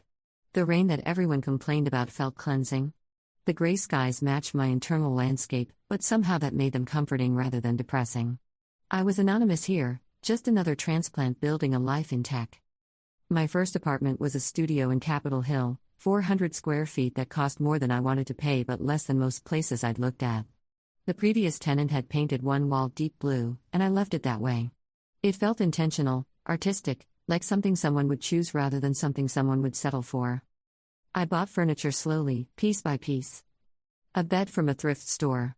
A desk I assembled myself, following instructions in 3 languages, choosing Swedish arbitrarily because the diagrams looked clearer. 2 plates, 2 bowls, 1 pan. A coffee maker that became my most valued possession. Work consumed most of my time. I was the youngest person on my team and the only woman. I learned to speak up in meetings, to defend my code in reviews, to push back when someone tried to take credit for my solutions. It was exhausting in a different way than college had been. This exhaustion came with a paycheck and health insurance and the radical novelty of not being broke. I paid off my smallest student loan 3 months into the job. It was only $1,800, barely a dent in the total, but I transferred the final payment and felt something shift inside me. 1 chain broken. Dozens more to go, but still. Progress. My coworkers invited me to happy hours and weekend hikes. I went sometimes, learning to socialize without the constant awareness of cost calculations running in the background. Sarah, a senior developer, took me under her wing, teaching me the unwritten rules of office politics and which battles were worth fighting. "You're good," she told me after I'd been there 6 months. "Really good. Don't let anyone make you doubt that." I hadn't realized how much I needed to hear it until she said it. The dating was less successful. A few first dates, a handful of seconds, Nothing that stuck. Men in Seattle seem to come in two varieties: those obsessed with their careers to the exclusion of everything else, and those who wanted you to be obsessed with their careers to the exclusion of everything else. I had enough trouble maintaining my own obsessive career focus without managing someone else's ego. Then I met Alex. It was at a tech meetup in a trendy neighborhood, one of those networking things I usually avoided. But my coworker had convinced me to go, promising free pizza and interesting conversations. Alex was standing by the window, holding a beer and looking vaguely uncomfortable. He was tall, with brown hair that looked like he'd forgotten to comb it, and glasses that were slightly crooked. He wore jeans and a faded t-shirt from a programming conference. "You look like you want to escape," I said, walking over. He laughed. "That obvious? I'm planning my exit strategy too. Want to collaborate?" We ended up talking for 2 hours, long after the pizza was gone and most people had left. He was funny in an understated way, quick to laugh at himself. He told me he worked at a small startup, writing code and trying to solve problems he actually cared about. I told him about my job, my projects, my plans to eventually work in cybersecurity. He didn't ask where I was from or about my family. He asked what kind of problems I liked solving and what I was reading and whether I'd tried the Thai place on Pike Street. We started dating 3 weeks later. It was easy in a way nothing had ever been easy before. He picked me up in an old Subaru with a dent in the passenger door. We went to cheap restaurants and food trucks. We watched movies at the discount theater and hiked on weekends. He lived in a small apartment in a neighborhood that was gradually gentrifying, splitting rent with 2 roommates. His roommates, I learned, were also his co-founders. David was loud and energetic, always gesturing wildly when he talked about their product vision. He handled business development, which seemed to mean calling hospitals and clinics and trying to convince them to try the platform. Maya was quieter, thoughtful, the one who architected their system and worried about scale. She'd been the one to recruit Alex from grad school, convincing him to drop out and build something that mattered. "We're trying to fix the parts of healthcare that make everyone miserable," Maya explained one evening when I was over for dinner. David was cooking, which involved a lot of dramatic flourishes and one small fire that he insisted was intentional caramelization. "The billing system is medieval," David added, rescuing a pan from the stove. "Insurance companies and hospitals speak different languages, patients get caught in the middle, and everyone ends up paying more than they should. We're building translation layers, automation, actual intelligence into the process." "Sounds ambitious," I said. "Impossibly ambitious," Alex agreed. "Which is why we're probably going to fail." "We're not going to fail," Maya said firmly. "We have 3 pilot hospitals, and they're seeing real results. Claims processing time cut by 60%. Error rates down by half. This works." I watched them talk, the easy back and forth of people who'd spent years building something together. They believed in what they were doing with an intensity I recognized. It was the same intensity I brought to my studies, to my jobs, to every step of my climb out of invisibility. "I'm not doing great financially right now," he admitted one night, 3 months in. "The startup doesn't pay much. I'm living on ramen and optimism." I laughed. "Same, actually. Well, ramen and my paycheck, but there's not much left after rent and student loans." "Your parents didn't help with college?" "No." I didn't elaborate, and he didn't push. 6 months into dating, I told him about Brandon. We were in his apartment, cooking dinner together in the tiny kitchen. His roommates were gone for the weekend. "My brother got everything," I said, stirring pasta. "And I mean everything. Cars, college, money, attention. I got really good at being invisible." Alex was quiet for a moment. "That must have been hard." It was clarifying. I learned not to expect anything from anyone. "You can expect things from me," he said simply. I looked at him, this man in his faded t-shirt, and something in my chest loosened. "I know." We didn't talk about money much after that. We were both careful with it, both working hard, both building something. He put in long hours at his startup. I was climbing steadily at my company, getting promotions and raises. We took cheap vacations, split bills, made it work. I didn't go home for 2 years. My parents called occasionally, conversations that lasted 5 minutes and covered nothing of substance. Brandon never called at all. I saw his life through social media, the new job at Dad's company, the expensive dinners, the designer clothes. Then came the house. Brandon turned 23. He'd been working for Dad for a year, nominally in project management but mostly just showing up. Dad decided it was time for his son to build equity and bought him a 3-bedroom house in a good neighborhood, 15 minutes from the office. "It's paid off," Dad announced when he called to tell me, as if I'd asked. "Brandon needs stability. He's thinking about settling down." I was in my studio apartment, which I'd finally been able to afford without a roommate. It was small but mine, every piece of furniture carefully chosen and saved for. I looked around at my space, earned through exhaustion and determination, and felt something harden inside me. "That's great," I said, my voice flat. "You could be happier for your brother." "I'm thrilled." I wasn't thrilled. I was tired. Tired of pretending it didn't matter, tired of being the responsible one who got nothing, tired of watching Brandon collect rewards for simply existing. But I also didn't care anymore, not the way I used to. I had my own life. My career was taking off. I had friends who felt like family. I had Alex. Alex, who worked impossible hours and believed in what he was building. Alex, who took me to diners and drove that dented Subaru and made me laugh until my stomach hurt.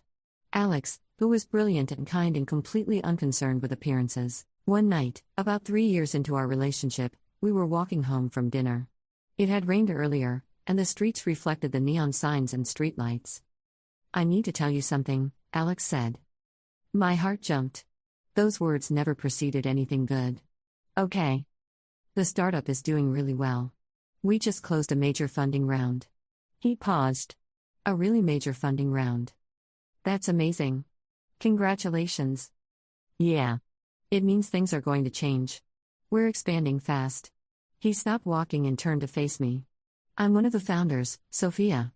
I own a significant percentage of the company." I processed this slowly. "You said you worked there." "I do work there. I write code every day. But I also founded it, with 2 friends from grad school. We've been trying to keep things quiet, avoid attention while we build." He ran his hand through his hair. "The funding round valued us pretty highly. It's going to be public knowledge soon." "How highly?" He named a number. Then corrected himself and added another 0. I stared at him. "You're joking." "I'm not. And it's going to go higher. We're solving real problems, and people are noticing." He took my hands. "I didn't tell you because I wanted you to know me, not what I might be worth someday. And because honestly, it's been more potential than reality for a long time. But now it's real, and I need you to know before it becomes public." My mind was racing. The roommates. The Subaru. The ramen. All true. I live simply because I like living simply. The car runs fine. Why replace it? He squeezed my hands. "I'm still the same person I was 5 minutes ago." He was. I could see it in his eyes, still slightly anxious behind the crooked glasses. This wasn't some dramatic reveal where he transformed into someone else. He'd just been quietly building something extraordinary while living like a grad student. "Why didn't you tell me?" I asked. "Would you have believed I was with you for the right reasons? Given your family, given what you've been through?" He had a point. I'd been conditioned to see wealth as something that came with conditions, with strings, with unspoken hierarchies. Alex had given me something different: equality, partnership, respect. "I love you," I said. The broke version and apparently the secret billionaire version. He laughed, relieved. "I love you too. And I'm not a billionaire yet. The company would have to go public or get acquired for that, and we're years away from either. But it's going to happen." "Probably, yes." We started walking again. Nothing felt different, but everything had shifted slightly. The future had expanded in ways I hadn't imagined. "So do I get to meet these mystery co-founders?" I asked. "They want to meet you. They've been asking for months." "Were you worried I'd blow your cover?" "No. I was worried about overwhelming you." "Fair enough." The company, it turned out, was developing AI solutions for healthcare administration. Nothing glamorous, but desperately needed. They were automating medical billing, insurance claims processing, all the nightmarish bureaucracy that made healthcare expensive and inefficient. Hospitals and clinics were signing up as fast as Alex's team could onboard them. "We're saving the system millions," he explained one night. "But more importantly, we're saving patients from bankruptcies they shouldn't face and doctors from paperwork they shouldn't have to do." His passion was real. This wasn't about getting rich. The money was almost a byproduct of solving problems he genuinely cared about. The company grew. Alex stayed in his apartment with the roommates, kept driving the Subaru. He did buy a new laptop when his old one finally died, but that was a professional necessity. Otherwise, nothing changed between us. A year later, he proposed. We were hiking, because of course we were. No fancy restaurant, no elaborate plan. Just the two of us on a mountain trail, overlooking the city, and him pulling a ring from his pocket. I want to build a life with you, he said. The real kind, where we're partners in everything. Will you marry me? I said yes before he finished the question. The ring was beautiful but not ostentatious, a simple sapphire that caught the light. He'd chosen it himself, he told me later, asking my best friend for advice on what I'd actually like versus what was traditionally expected. We called our families that evening. My parents answered on speakerphone. That's wonderful, dear, Mom said. What does he do? He works in tech. Startup, healthcare AI. Startups, Dad scoffed. Those usually fail. Is he at least making decent money? We're happy, I said firmly. That's what matters. Of course, Mom said quickly. We're happy for you. When's the engagement party? I hadn't thought about an engagement party. Alex and I had vaguely discussed maybe having a small wedding, something simple with close friends. But Mom latched onto the engagement party idea. You should have it here, she said. At the house. We'll invite everyone. Everyone meant Dad's business associates, Mom's book club friends, extended family I barely knew. It meant Brandon and his girlfriend. It meant making my engagement about their social circle. We'll think about it, I said. After we hung up, Alex looked at me. You don't want to do it. I don't want to give them the satisfaction of pretending they care. But you also don't want them to say you excluded them. He understood the calculation immediately. Decline, and I'd be the difficult daughter, the ungrateful one who shut out her family. Accept, and I'd have to endure an evening of performative interest in my life. What if we do it on our terms? Alex suggested. Keep it small, invite who we want, but technically it's at their house so they can't complain. They'll find something to complain about. Probably. But at least we'll be together. We planned the party for a Saturday evening, 6 weeks away. Mom took charge of the details with alarming enthusiasm, suggesting caterers and decorations and color schemes I didn't care about. I let her, mostly because it was easier than fighting. What should I wear? Alex asked one evening. Anything comfortable. It's going to be insufferable regardless of clothing choices. I'm meeting your parents for the first time. I should probably make an effort. He bought one new shirt, dark blue and actually ironed. I wore a dress I already owned. We drove down together in the Subaru, the trunk empty except for overnight bags. My childhood home looked the same. Large, carefully landscaped, intimidating in its perfectness. Brandon's BMW was in the driveway, next to a white Audi I didn't recognize. Mom opened the door, her smile wide and practiced. Sophia. And you must be Alex. She hugged me briefly, then spent considerably longer greeting Alex, asking about his drive, complimenting his shirt. Dad appeared, shaking Alex's hand with a firm grip he used to evaluate people. Real estate development, Dad said when Alex asked what he did. Built this business from the ground up. Now I'm transitioning it to my son. That's Brandon? Alex asked. That's right. He's inside. Come in, come in. The house was full of people I didn't know, plus a handful I vaguely recognized. Brandon was in the living room, holding court with his girlfriend Ashley, a blonde woman in an expensive dress who looked at me with barely concealed boredom.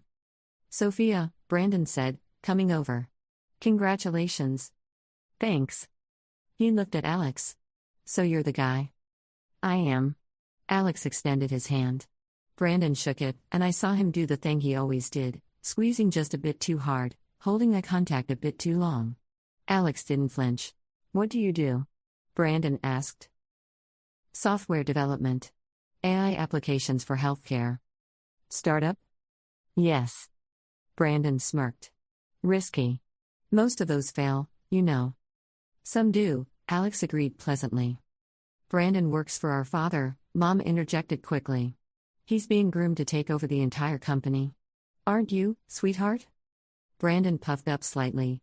Dad's teaching me everything. Real estate development, property management, the works. It's complex stuff. I'm sure it is, Alex said. The evening progressed with painful slowness. People I didn't know congratulated me, asked about the wedding, made assumptions about my life. Several assumed Alex and I had met at my company. One asked if he was still in school, since he looked young. No, I graduated a while ago, Alex said. Just one of those faces. Dad cornered us near the kitchen. So, Alex, what's the long-term plan? You going to stay in Seattle, or are you looking to settle somewhere more affordable? We like Seattle. Expensive city. Especially on a startup salary. We manage fine. Sophia's always been good at managing, Dad said, and somehow made it sound like a criticism. Very independent. Not like her brother. Brandon needs family support, always has. Everyone needs different things, Alex said evenly. Brandon wandered over, Ashley attached to his arm. Dad, show them the pictures of my house. The renovations came out great. Dad pulled out his phone with enthusiasm, swiping through photos of Brandon's place. It was immaculate, professionally decorated, large enough for a family despite Brandon living alone. Paid off, Dad said proudly. 23 years old with a house he owns outright. Not many young people can say that. Not many have parents who buy them houses, I said quietly. The temperature in the conversation dropped. Dad's eyes narrowed. Brandon's worked hard. He deserved recognition. I'm sure Sophia works hard too, Alex said lightly. Of course she does, Mom said, appearing with champagne glasses. She's always been so driven. Now, let's do a toast. She herded everyone into the living room. People gathered with their drinks, conversations pausing. Mom raised her glass. To Sophia and Alex, she began. We're so happy to celebrate your engagement. Sophia has always been such an independent spirit, and we know she's found someone who appreciates that. Alex, welcome to the family. We can't wait to get to know you better. It was a perfectly pleasant toast that said absolutely nothing. People clapped. I smiled. Alex squeezed my hand. Brandon raised his glass but didn't drink. He was staring at Alex with an odd expression, like he was trying to solve a puzzle. The party continued. People ate catered appetizers and made small talk. Ashley showed off her new jewelry, which Brandon had apparently bought her. Dad's business associates talked real estate markets and investment properties. Then Brandon's friend Marcus arrived late, apologizing and heading straight for Brandon. I watched them talk, saw Marcus gesture excitedly about something. Brandon's expression changed, shifting from confused to shocked to angry in rapid succession. He crossed the room toward us, Marcus trailing behind. Alex, Brandon said loudly enough that nearby conversation stopped. Alex Chen? Yes, Alex said carefully. MedTech Solutions. You're one of the founders. The room got quieter. Alex stayed calm. That's right. The company that just closed a Series C funding round. The one valued at $800 million.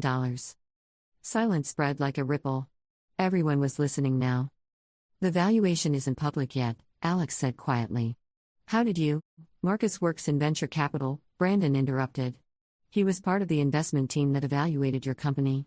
Decided not to invest, but he remembered your name. He laughed, but there was no humor in it. You're not some struggling startup guy. You're rich. Really rich. Brandon, I started. Were you ever going to mention this? He wheeled on me. Or were you just going to keep pretending he's broke while you threw this in our faces? I wasn't throwing anything, I said. Right. You just happened to show up with your billionaire fiancé, letting us all think he's nobody, waiting for the perfect moment to reveal the truth. Brandon's face was red. This whole thing was set up. Actually, you're the one who made assumptions, Alex said calmly. Nobody lied to you. You let me patronize you. Talking about startup risk, asking about your plans like you're some struggling kid. You did do that, Alex agreed. I just didn't correct you. Brandon turned to Dad. Did you know about this? Dad looked stunned. No. Sophia said he worked at a startup. He does work at a startup, I said. His startup. He's been building it for years. I didn't hide anything. You just never bothered to ask the right questions. This is exactly like you, Brandon spat. Acting all humble and hardworking, making me look bad. You make yourself look bad, I said, and my voice was steady, calm. You spent your entire life getting everything handed to you while I got nothing. And now you're angry because I found success with someone who actually earned his? I've worked for everything I have. You were given a Tesla at 16. College paid for. A BMW. A house. Dad's entire business. The only thing you've worked for is the audacity to claim you earned any of it. Mom stepped forward. Sophia, that's enough. Is it? Because I've been silent for 28 years. I think I'm just getting started. Brandon's drink was still in his hand, the ice rattling slightly. You're rubbing this in my face. You found some rich guy and you're using him to prove some point. I'm not using anyone, I said. I fell in love with Alex when I thought he was living on ramen and optimism. His company succeeding doesn't change who he is. Unlike you, who would be nothing without Dad's money. Brandon threw his drink. The glass shattered against the wall behind me, champagne spraying across the hardwood. Screw you, he shouted. You've always been jealous of me. Jealous? I laughed. Of what? Your inability to stand on your own? Your complete lack of self-awareness? You're 24 years old, and you've never done a single thing without Dad's intervention. That's not true. Name one thing. One achievement that was entirely yours. He stood there, mouth opening and closing. Ashley pulled at his arm, whispering something, but he shook her off. Brandon, let's talk outside, Dad said, his voice tight. No. She doesn't get to come here and... I said outside. Dad's tone left no room for argument. Brandon stormed toward the door, Ashley hurrying after him. Dad followed, shooting me a look that promised later consequences. The room was silent except for the sound of their footsteps and the front door slamming. Mom stood there, champagne glass still in hand, looking at the broken glass and the stain on the wall. She didn't look at me. I think you should leave, she finally said. We were planning to.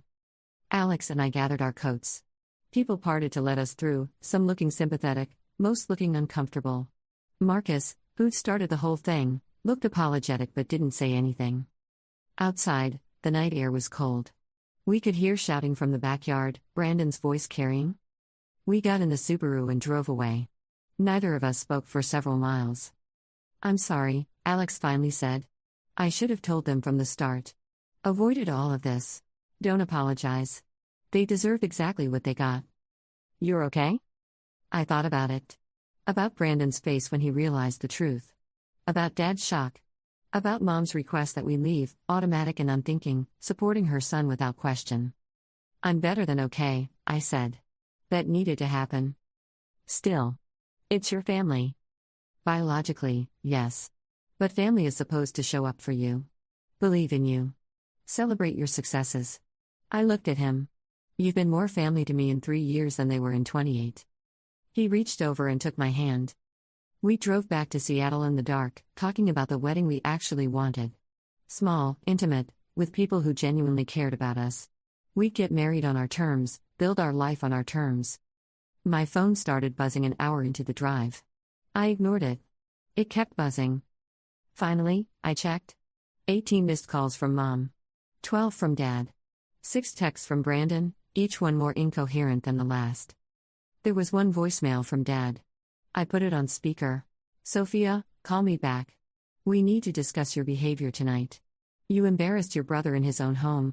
I deleted it mid-sentence. His own home, I repeated. Brandon's been living there for 3 months, and it's his home. I lived there for 18 years, and it was never mine. Want me to block their numbers? Alex asked. Not yet. Let them stew. They'll realize eventually that I don't need them for anything. Their approval, their money, their attention. I never did. But that wasn't quite true. I had needed those things, desperately, for a very long time. I'd needed to feel valued, chosen, worth something in their eyes. I'd worked myself to exhaustion trying to earn what Brandon got for free. The difference was, I didn't need it anymore. I'd built my own life, found my own people, created my own definition of success. Brandon's meltdown hadn't hurt me. It had been clarifying, confirmatory even. We stopped at a diner somewhere in Oregon, eating pancakes at midnight.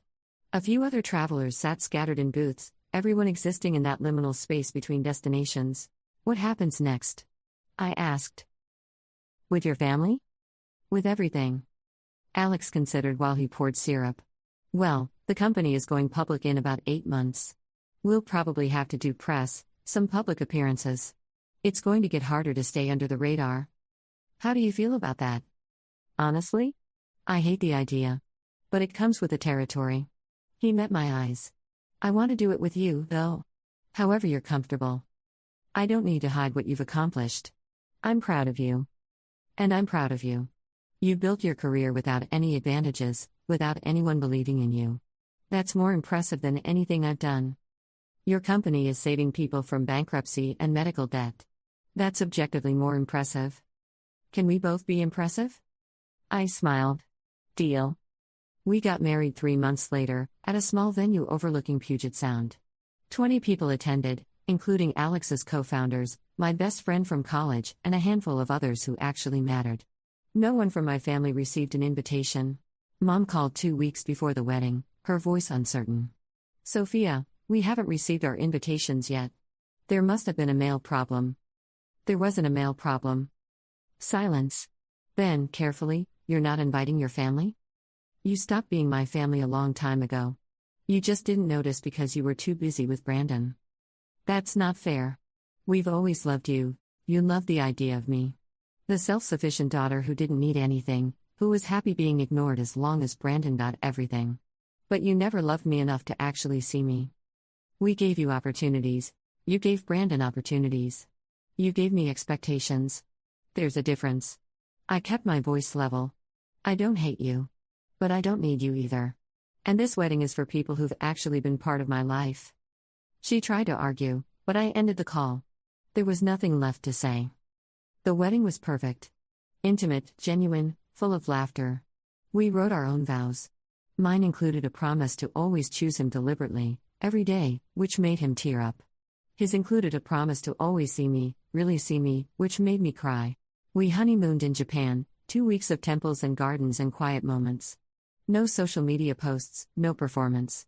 Just us, learning to be married. When we returned, the company's IPO was in full preparation mode. Alex did interviews, photo shoots for business magazines, all the things he'd been dreading. The valuation climbed higher. Tech reporters called him a visionary. Healthcare executives praised the platform. I went to some events with him, stayed home for others. We figured out our rhythm, what we were comfortable with publicly versus privately.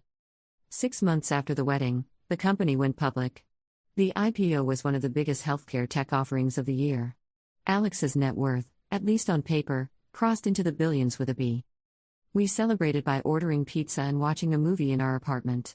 Same apartment, same furniture, same life. Money, we discovered, didn't have to change anything fundamental if you didn't let it. We should probably buy a house, Alex said. This place is getting cramped. Okay. Something small, though. With good light in a yard. Deal. We found a house in a quiet neighborhood, nothing ostentatious, just right for us. We hired movers for the first time in our lives. It felt strange, watching other people carry our boxes. A week after we moved in, I got a text from Brandon, heard about the IPO. Guess you won. I stared at it for a long time. Then I typed back, it was never a competition. But that wasn't quite true either. It had been a competition, for years, even though I'd been the only one competing. Brandon had just collected prizes while I fought for scraps. The difference was, I'd finally stopped playing his game and started playing my own. He didn't respond. I didn't expect him to. 3 weeks later, Dad called. I almost didn't answer, but curiosity won. Sophia. His voice was formal. I wanted to congratulate you on your husband's success. I'll pass that along. I also wanted to apologize for how things were at the engagement party. Brandon was out of line. Brandon was being Brandon. The problem is that you spent his entire life teaching him that being out of line was acceptable. That's not fair. Isn't it? You gave him everything and expected nothing. You gave me nothing and expected everything. And now you're calling because Alex became successful enough that even you can't ignore it. I'm calling because you're my daughter. Now I am. But I wasn't when I needed help with college. I wasn't when I worked 3 jobs to survive. I wasn't for any of the years I spent trying to earn your attention. I took a breath. I'm glad you called, actually. Because I want to be clear, I don't need your approval anymore. I don't need your money or your acknowledgement or your presence in my life. I needed those things when I was 14 and scrubbing grout while Brandon got a Tesla. But that girl is gone. Sophia, I hope Brandon figures his life out. I hope he finds something he's actually good at, something that's his. But that's not my problem to solve. And neither are you. I ended the call. My hands were shaking, but I felt lighter. Alex came home an hour later, finding me in the kitchen, cooking dinner in our new house. He kissed my shoulder and asked about my day. I told my dad I don't need him, I said. How does that feel? Free. We ate dinner on the back porch, watching the sun set. Life was good, genuinely good, in ways I'd never imagined possible. I didn't hear from my family again for almost a year. Then, unexpectedly, an email from Brandon appeared in my inbox. The subject line was simple: I'm sorry. I opened it carefully, expecting excuses or justifications. Instead, I found something different. Sophia, I know this is late and probably meaningless, but I need to say it. You were right about everything. I've been thinking about the engagement party, about our whole lives really, and I'm starting to see how messed up it was. Dad pushed me out of the company last month. Said I wasn't pulling my weight, that I had too much handed to me and never learned to work for anything. He was right. I've been coasting my entire life on his money and your invisibility. I don't expect forgiveness. I just wanted you to know that I see it now. How they treated you. How I treated you. You deserved better. You deserved parents who celebrated you the way they celebrated me. You deserved a brother who had your back. I'm trying to figure out who I am without Dad's money. It's hard. But I think I need to do it. Maybe someday I'll have something I actually earned, and maybe then we could talk. Not as the kids we were, but as the adults we're becoming. Congratulations on everything you've built. You did it right. I'm still figuring out how to start. I read it 3 times. It didn't fix anything, didn't undo years of hurt. But it was honest in a way Brandon had never been before. I showed it to Alex. He read it, then looked at me. What do you think? I think he's starting to grow up. Does that change anything? Not right now. Maybe someday. I closed the laptop. But it's nice to know he's trying. I didn't respond to Brandon's email for 2 weeks. When I finally did, I kept it brief. I appreciate you writing this. I'm not ready for more than that yet, but I hope you figure things out. He wrote back, that's fair. Thank you. Over the following months, I'd occasionally see updates through the remnants of our mutual social media connections. Brandon had taken a job in commercial real estate with a company that wasn't Dad's. He'd moved into a smaller apartment, sold a BMW, bought a used Toyota. Small steps, but steps nonetheless. Meanwhile, my own life expanded in ways that had nothing to do with my family's dysfunction. Alex's company hit milestones that seemed impossible when we first started dating. Maya's architecture scaled beautifully. David's sales pitch refined into something hospitals couldn't resist. Alex's code solved problems that had plagued healthcare administration for decades.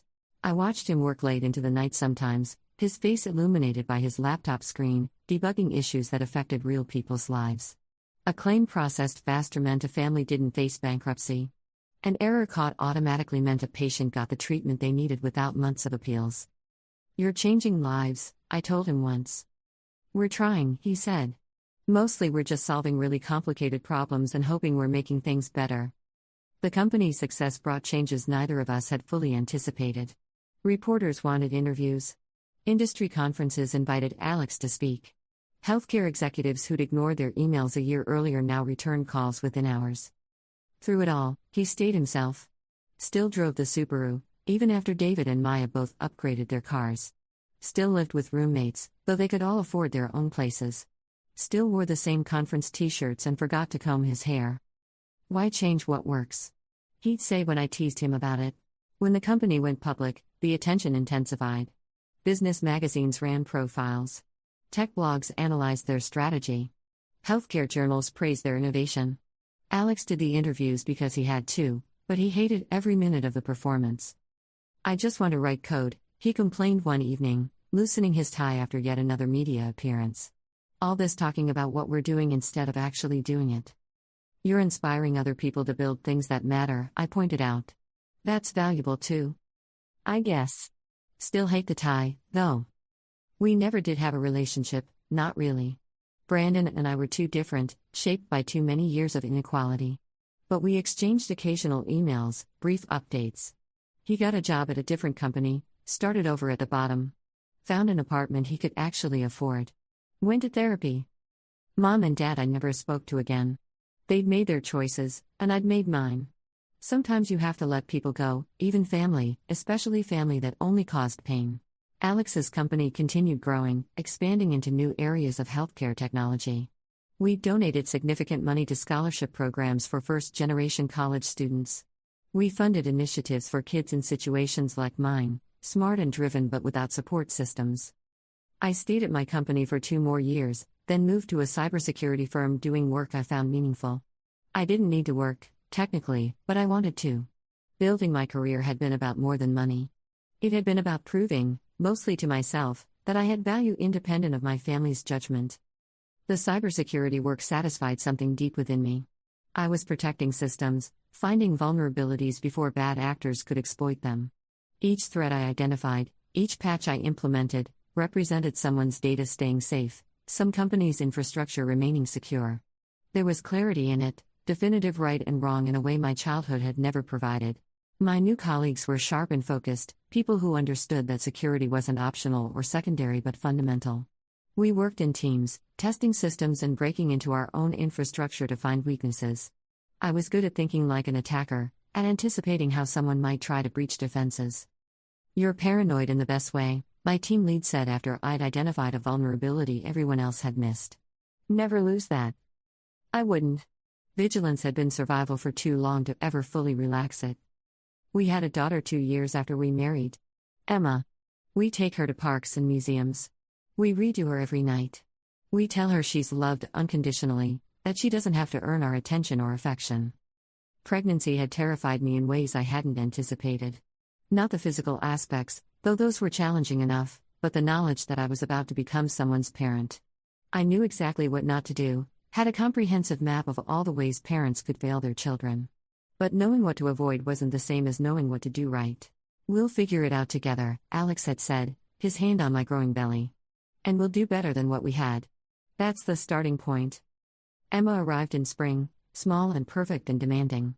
The first time I held her, I understood viscerally why my parents' failures had hurt so deeply. This tiny person deserved everything: love, attention, protection, opportunities. The idea of withholding any of that seemed monstrous. Alex was a natural father, patient and gentle in ways I was still learning. He changed diapers at 3 a.m. without complaint, sang her silly songs, made faces until she laughed. Watching them together healed something I hadn't realized still needed healing. Sometimes I think about that engagement party, about Brandon throwing his drink and screaming. About Mom standing silent. About Dad's face when he realized his assumptions were wrong.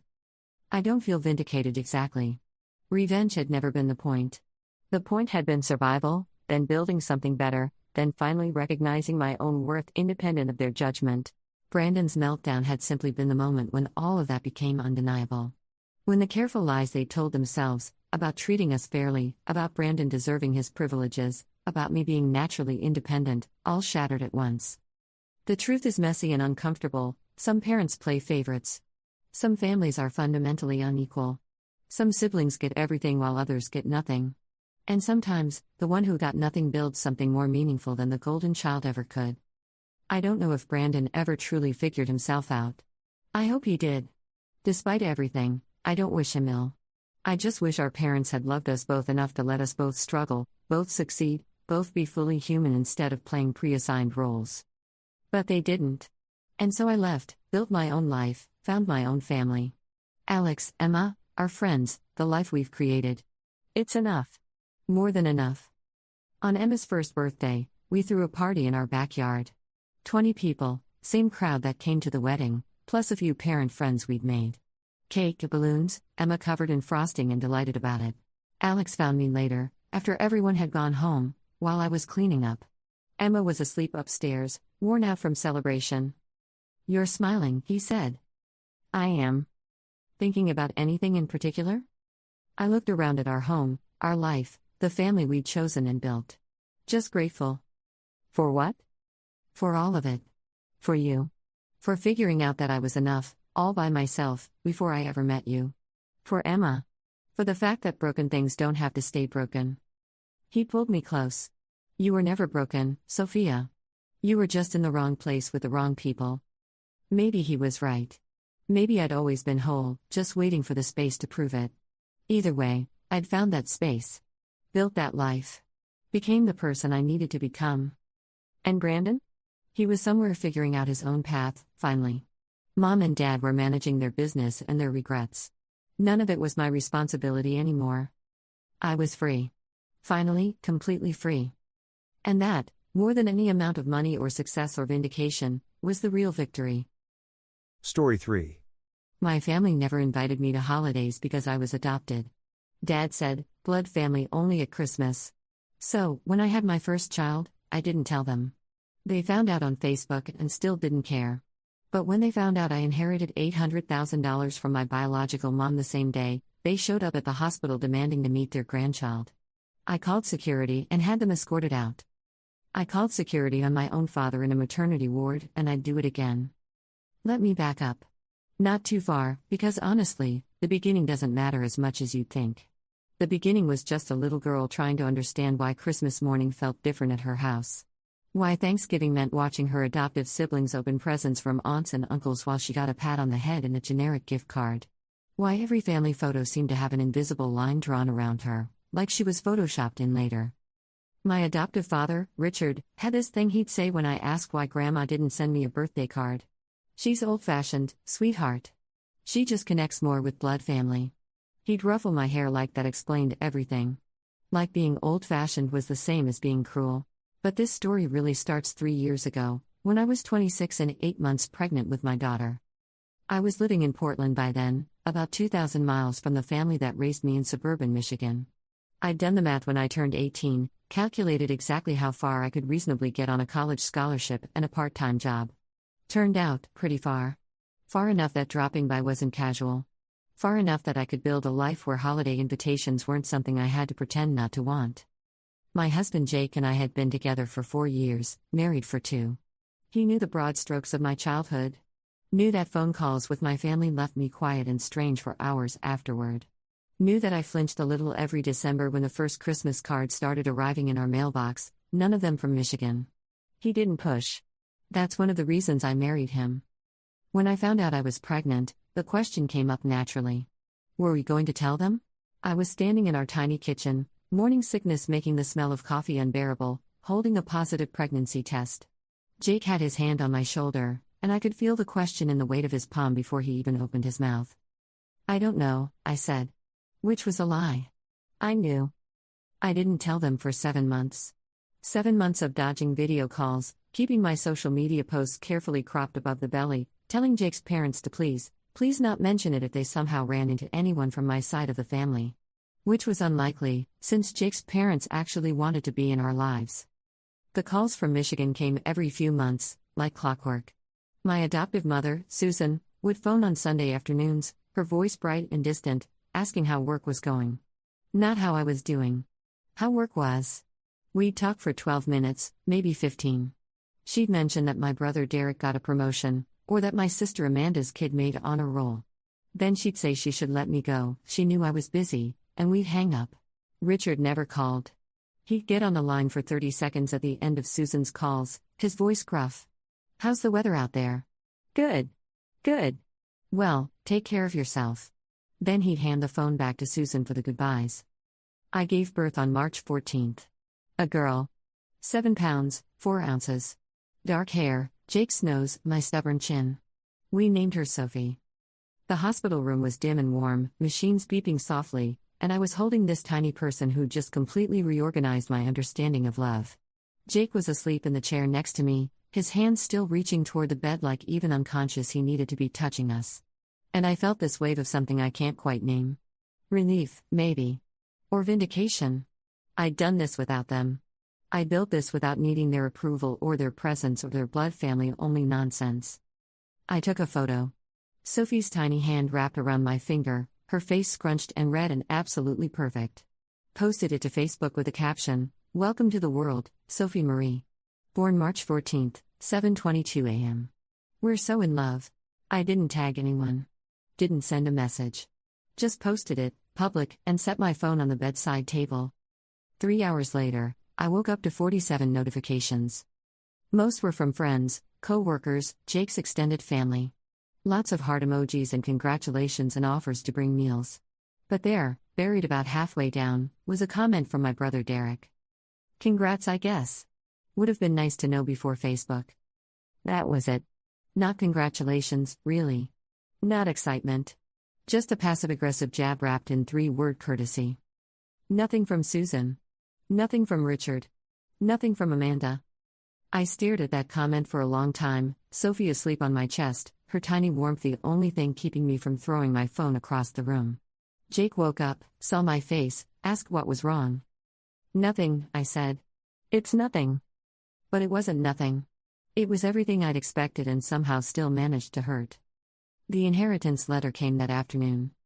A nurse brought it in with the rest of my mail forwarded from our apartment. Heavy cream envelope, law firm return address in Seattle. I almost didn't open it. I was exhausted, everything hurt, Sophie needed to eat every 2 hours, and I didn't have the energy for whatever official nonsense this was. Jake opened it for me. Read it twice, his eyes getting wider. Then he just handed it to me without saying anything. My biological mother had died 6 weeks earlier. Cancer. I didn't know because I'd never known her. I was adopted at 6 months old, closed adoption, no contact. I thought about searching for her over the years but never quite worked up the courage. Figured if she'd wanted to know me, she would have tried. Turned out she had tried. The letter explained that she'd hired a private investigator when I turned 18, found out where I was, what I was doing. Never reached out because the investigator advised her that I seemed settled, happy, and contact might disrupt that. So she just watched from a distance. Kept tabs. Made sure I was okay. And when she got diagnosed, she updated her will. $800,000. Her entire estate, minus legal fees and a few small bequests to friends. All of it left to me, her biological daughter, with a note that said she hoped it would give me opportunities she never got to provide. I read that letter 4 times before it sank in. This woman I'd never met, whose face I'd never seen, had left me more than my adoptive family had given me in 26 years. More than money. She'd left me proof that I'd mattered to someone whose blood I actually shared. Jake was crying. I wasn't, not yet. I was just numb, holding this letter with one hand and my daughter with the other, trying to process the cosmic timing of it all. We should tell them, Jake said quietly. You're a family. This is big. No. The word came out harder than I meant it. We shouldn't. But of course, we didn't have to. The law firm posted a public notice, as required for estates over a certain amount. Just a formality, making sure any potential claimants knew to come forward. It listed my full name, my biological mother's name, the approximate value of the estate. Someone from Michigan must have been searching my name, or my biological mother's. Maybe Derek, because he always was nosy. Maybe one of the cousins I barely knew. Whoever it was, they found it. And they told Richard. My phone rang at 6 p.m., right when I was trying to figure out how to breastfeed while simultaneously not dropping a newborn. I didn't recognize the number, almost didn't answer. But something made me pick up. Is this true? Richard's voice, tight and sharp. No hello. No congratulations on the baby. Just accusation. Is what true? I switched Sophie to my other arm, wincing. Don't play games. The inheritance. $800,000. Is it real? My stomach dropped. Not because he knew, because I realized in that moment that I'd wanted him not to know. I'd wanted to keep this one thing separate, untouched by their grasping hands and conditional love. How did you answer the question? I should have hung up. I should have said it was none of his business, or lied, or told him to never call me again. Instead, I just said, yes. Silence. I could hear him breathing, could picture his face doing that thing where his jaw clenched and his nostrils flared when he was trying to control his temper. And you weren't going to tell us. Why would I? Because we're your family, he said it like it was obvious.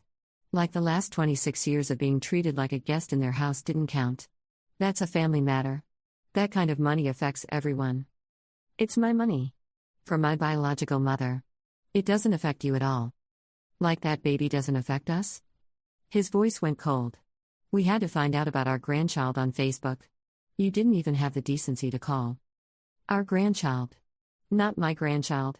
Our. Like Sophie was communal property instead of my daughter. She's not your grandchild, I said. My voice was shaking. You don't get to claim her now. Watch your mouth. I raised you. Fed you. Gave you a home when nobody else wanted you. I hung up. My hands were trembling so hard I nearly dropped the phone. Jake was standing in the doorway, his face pale. What did he say? They know about the money. I was still holding Sophie, but I felt miles away from my body. They know, and they think it's theirs somehow. It's not. I know. But my voice didn't sound convinced. The hospital had a policy about visitors. Immediate family only for the first 48 hours unless the patient specifically approved additional guests. I'd put Jake's parents on the list, my best friend Lisa. Nobody from Michigan. At 8 p.m., a nurse came in looking uncomfortable. "Mrs. Chen?" "There's a situation at the front desk." My last name was Chen now, had been since I married Jake. But I knew. I knew before she even said it. "Your father and mother are here. And a woman claiming to be your sister. They're demanding to see you and the baby. Security is with them now, but they're causing a scene." I felt Jake's hand tighten on my shoulder. Sophie stirred against my chest, making small whimpering sounds. "Tell security I don't want them up here." My voice came out steady. I was proud of that. "Tell them to escort my family off the property." The nurse nodded, relieved. "I'll let them know. I'm sorry you're dealing with this." She left. Jake sat down on the edge of the bed, careful not to jostle Sophie. "They came all the way here," he said. Not questioning, just processing. 2,000 miles. They never visited once in 4 years, but they came now. Because of the money. I was staring at the wall, watching shadows from the hallway light slide across the paint. They don't care about Sophie. They care about access. They think if they establish themselves as grandparents, they can manipulate me into sharing the inheritance. You don't know that. Yes, I do. 10 minutes later, my phone rang again. Susan this time. I answered on speaker, because I wanted Jake to hear this. Wanted a witness. "Sweetheart, please." Her voice was thin, strained. "We just want to meet our grandbaby. Your father's upset, he shouldn't have said those things on the phone. We've been waiting in the parking lot. Please just let us come up for a few minutes." "You've been waiting in the parking lot?" I repeated it slowly. "You drove 2,000 miles without calling first, showed up at my hospital room demanding entry, and now you're waiting in the parking lot like that's somehow better. We were excited. We saw the post about Sophie and we just wanted to be here for you." "You saw the post 8 hours ago. You commented exactly once. Derek made a sarcastic remark and the rest of you said nothing. We didn't know what to say. You shut us out of your pregnancy, didn't tell us you were having a baby, didn't give us a chance to what? To ignore me? You're good at that. You've had practice. That's not fair." Her voice cracked. Real emotion or performance? I couldn't tell anymore. "We've always treated you like our own." "No," I said. "You've treated me like a guest who overstayed her welcome. Blood family only at Christmas, remember? That's what Richard said when I asked why I couldn't go to Aunt Carol's house. Blood family only. Well, guess what? Sophie is my blood family. And you're not." I hung up. Turned off my phone completely. Handed it to Jake. "If they call you, don't answer." He took the phone, his expression unreadable. "Are you okay?" "No." Sophie had fallen asleep again, her face peaceful against my collarbone. "But I will be." They stayed in the parking lot for 3 hours. I know because a different nurse mentioned it, said security was keeping an eye on a family who seemed to be waiting for someone. Eventually they left. Or maybe they just moved to a different parking lot. I didn't ask. That first night in the hospital was strange. I should have been exhausted, should have slept whenever Sophie slept like everyone advised. Instead I lay awake, staring at the ceiling, playing through decades of memories I tried to reframe as normal. The time I was 12 and broke my arm falling off my bike. Richard drove me to the hospital, silent and irritated the entire way, like I'd inconvenienced him on purpose. Susan brought Derek and Amanda to visit, but they stayed in the hallway, bored and fidgeting. Nobody signed my cast. Not one person. The high school graduation where Susan and Richard sat in the back row and left immediately after the ceremony. Didn't come to the party Jake's parents threw for me at their house. Sent a card with a $50 bill inside and a note that said, "Proud of you." The time I called home from college, sobbing because my roommate had been in a car accident, and I didn't know how to process the trauma of seeing the aftermath. Susan listened for 3 minutes, then said she had to go. Amanda needed help with her homework. Click. Patterns. I'd spent years making excuses for patterns. Jake's phone buzzed around 2 a.m. He was awake too, sitting in the chair with his laptop, trying to work on something. He looked at the screen, frowned, showed it to me. A text from my sister Amanda. She must have gotten his number from somewhere, or maybe they'd always had it and I hadn't realized. "Mom and Dad are heartbroken. This isn't like you. Please let us meet Sophie. Family is supposed to be together." Jake started typing a response. I stopped him. Don't. It'll just encourage them. They're not going to stop. I know. But I was wrong about that. They did stop. For 2 days, silence. No calls, no texts, no attempts to contact me through friends or distant relatives. I started to think maybe they'd given up, maybe Richard had finally accepted that I wasn't going to bend. Then the lawyer called. Her name was Patricia Morrison, and she was representing my biological mother's estate. I'd spoken to her once before, briefly, to confirm my identity and start the transfer process. She'd been warm, professional, efficient. Now she sounded tense. Ms. Chen, I need to inform you of a development. Your adoptive father has contacted our office claiming that the inheritance is community property or that he has a legal claim to a portion of it based on his role in raising you. He's threatening litigation if we proceed with the transfer. I was in our apartment by then, discharged from the hospital earlier that morning. Sophie was asleep in her bassinet. I was sitting on the couch in yesterday's clothes, trying to remember when I'd last showered, and this lawyer was telling me that Richard was trying to take my biological mother's money. Can he do that? My voice sounded far away. No. He has absolutely no legal standing. The inheritance is yours alone.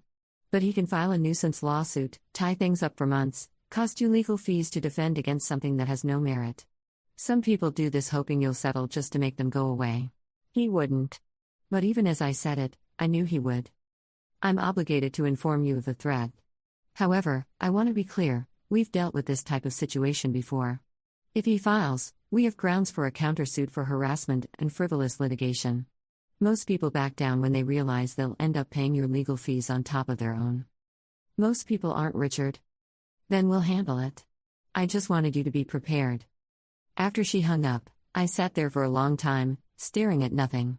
Jake came in from the bedroom where he'd been trying to nap, took one look at my face, sat down next to me. What now? He's threatening to sue. Trying to claim he deserves some of the inheritance because he raised me. Jake's jaw tightened. He was usually the calm one, the peacemaker, the guy who saw both sides of everything. But right then his expression went hard in a way I'd rarely seen. He doesn't get to do this. You know that, right? We fight him. It'll be expensive. Messy. I don't care. We have the money now. We can afford to fight. It was such a simple statement, but it hit me sideways. We can afford to fight. For the first time in my life, I had resources. Real resources. Not just enough to get by, but enough to stand my ground without worrying about the cost. Okay, I said. We fight. The lawsuit never came. Patricia was right. Once Richard's lawyer, whoever they'd found willing to take such a ridiculous case, looked into the actual law, the threat evaporated. 48 hours after Patricia called me, she called back to say Richard had withdrawn his claim. But the damage was done in a different way. 3 days after Sophie was born, Susan called Jake's phone. He answered, because he's Jake and he always gives people chances I've stopped offering. She's being unreasonable. Susan's voice, loud enough that I could hear it from across the room. We just want to be part of our granddaughter's life. That money has made her cruel. Jake looked at me. I shook my head. Susan, he said carefully, you weren't part of our lives before the money. You didn't visit. You didn't call except once every few months. You didn't even respond when you found out about the baby. That's not true. We've always cared. Then why did you drive 2,000 miles only after you found out about the inheritance? Why not when you saw the birth announcement? Silence. Then, we were in shock about the baby. We needed time to process. You needed 8 hours to process and then 2 hours to pack and start driving? More silence. Then Susan's voice changed, went cold and precise. She's poisoned you against us. That's what adopted children do, they manipulate people, turn them against their real families. We should have known better than to take her in. Jake hung up. His hand was shaking. I'm sorry, I said. Don't apologize for them. But I felt it anyway, that old familiar guilt. The sense that I was the problem, that if I were different or better or more grateful, none of this would be happening. Sophie started crying. I picked her up, settled her against my shoulder, and felt the weight of her reset something in my chest. This was my family now. This tiny person and the man who'd just defended me without hesitation. Blood or not, this was what family was supposed to feel like. Derek sent a Facebook message that night. I'd forgotten I hadn't blocked him. You changed. The money changed you. The sister I grew up with would never treat mom and dad like this. I stared at that message for 5 full minutes before typing back. The sister you grew up with was never actually your sister. She was a kid you tolerated because your parents made you. And I haven't changed. You're just finally seeing what it looks like when I stop pretending I don't notice how you treat me. I blocked him before he could respond. Then I went through my Facebook friend list and blocked Amanda, Susan, Richard, every cousin and aunt and uncle whose connection to me was purely legal and never once felt mutual. It took 15 minutes. When I was done, my friend count had dropped by 37 people. Jake found me crying at the kitchen table, phone in my hand. I thought I was stronger than this, I said. I thought I was past caring what they think. Being strong doesn't mean not caring. It means caring and doing the hard thing anyway. He was right. But it still hurt. The weeks after that were strange. Sophie kept us busy enough that I could go hours without thinking about Michigan. But then something would trigger it. A commercial about family. A song on the radio. The way Sophie's hand curled around my finger, and I'd think about how my biological mother never got to feel this, never got to hold me and know me, and I'd spiral into wondering what my life would have been like if she'd kept me. The inheritance cleared 4 weeks after Sophie was born. Patricia called to confirm the transfer, walked me through the documentation. $812,000, after legal fees and taxes. Sitting in my bank account like a surreal dream. Jake wanted to talk about plans. What we'd do with it, how we'd invest it, whether we'd move or buy a house or set up Sophie's college fund. Practical things. Important things. I couldn't focus on any of it. I need to do something first, I told him one night. Sophie was asleep in her bassinet next to the bed. We were lying in the dark, both too wired to sleep. Like what? I need to go to Seattle. See where she lived. My biological mother. I need to know who she was. Jake didn't argue. He just said, when? Next month. When Sophie's old enough to travel. So we went. Left Portland on a Saturday morning, drove 3 hours north to Seattle, to the address Patricia had given me. A small apartment in Queen Anne, already cleared out and sold, but I stood outside and stared at the building and tried to feel some connection to the woman who'd lived there. Her name was Margaret Price. I knew that from the legal documents. 54 when she died. Never married. Worked as a librarian for 30 years. No other children. Just me, the daughter she gave up and then watched from a distance. Patricia had given me a box of things Margaret wanted me to have. Photos, mostly. Margaret as a young woman, looking startlingly like me. Margaret with friends, laughing at a restaurant, holding a cat, standing in front of a Christmas tree. A life documented in careful increments. And one letter, handwritten, addressed to me. I read it in the car, Jake holding Sophie in the back seat, giving me space. Dear Claire, it started. My name in her handwriting felt like being seen for the first time. I've written this letter 100 times in my head and it never comes out right. How do you explain to someone why you gave them up? How do you make them understand that it wasn't about not wanting them, but about being 17 and terrified and convinced you'd ruin their life if you tried to keep them? I was told you went to a good family. I was told they'd love you and give you everything I couldn't. I believed that because I had to. Because the alternative was unbearable. I found you when you turned 18. Hired someone to make sure you were okay. When I saw you'd gone to college, that you were building a life, I was so proud. So relieved. I thought about reaching out 1,000 times. But you seemed happy, and I didn't want to disrupt that. Then I got sick. And suddenly I had to face the fact that I'd never actually know you. Never hear your voice or hold you or tell you that not a day has passed where I didn't think about you. I can't give you back the years we lost. But I can give you this. A foundation. A safety net. Something to build on. Use it however you want. Buy a house, travel the world, put it in a savings account and forget about it. It doesn't matter to me what you do with it. What matters is that you have options. That you never feel trapped or desperate or alone the way I did. I'm sorry I couldn't be your mother the way I wanted to be. I'm sorry I'll never meet you. But I hope you're happy. I hope you're loved. I hope your life is everything I wanted for you and more. You were wanted. Please know that. You were always, always wanted. With all my love, Margaret. I folded the letter carefully, slipped it back into the envelope. My hands weren't shaking. I felt calm, settled, like something had finally clicked into place. Jake leaned forward from the back seat. You okay? Yeah. I turned to look at him, at Sophie sleeping in his arms. I think I actually am. We drove home in comfortable silence. I kept the box of photos on my lap, Margaret's life condensed into cardboard and paper. It wasn't enough. It would never be enough. But it was something. Proof that I'd mattered to someone before I even understood what mattering meant.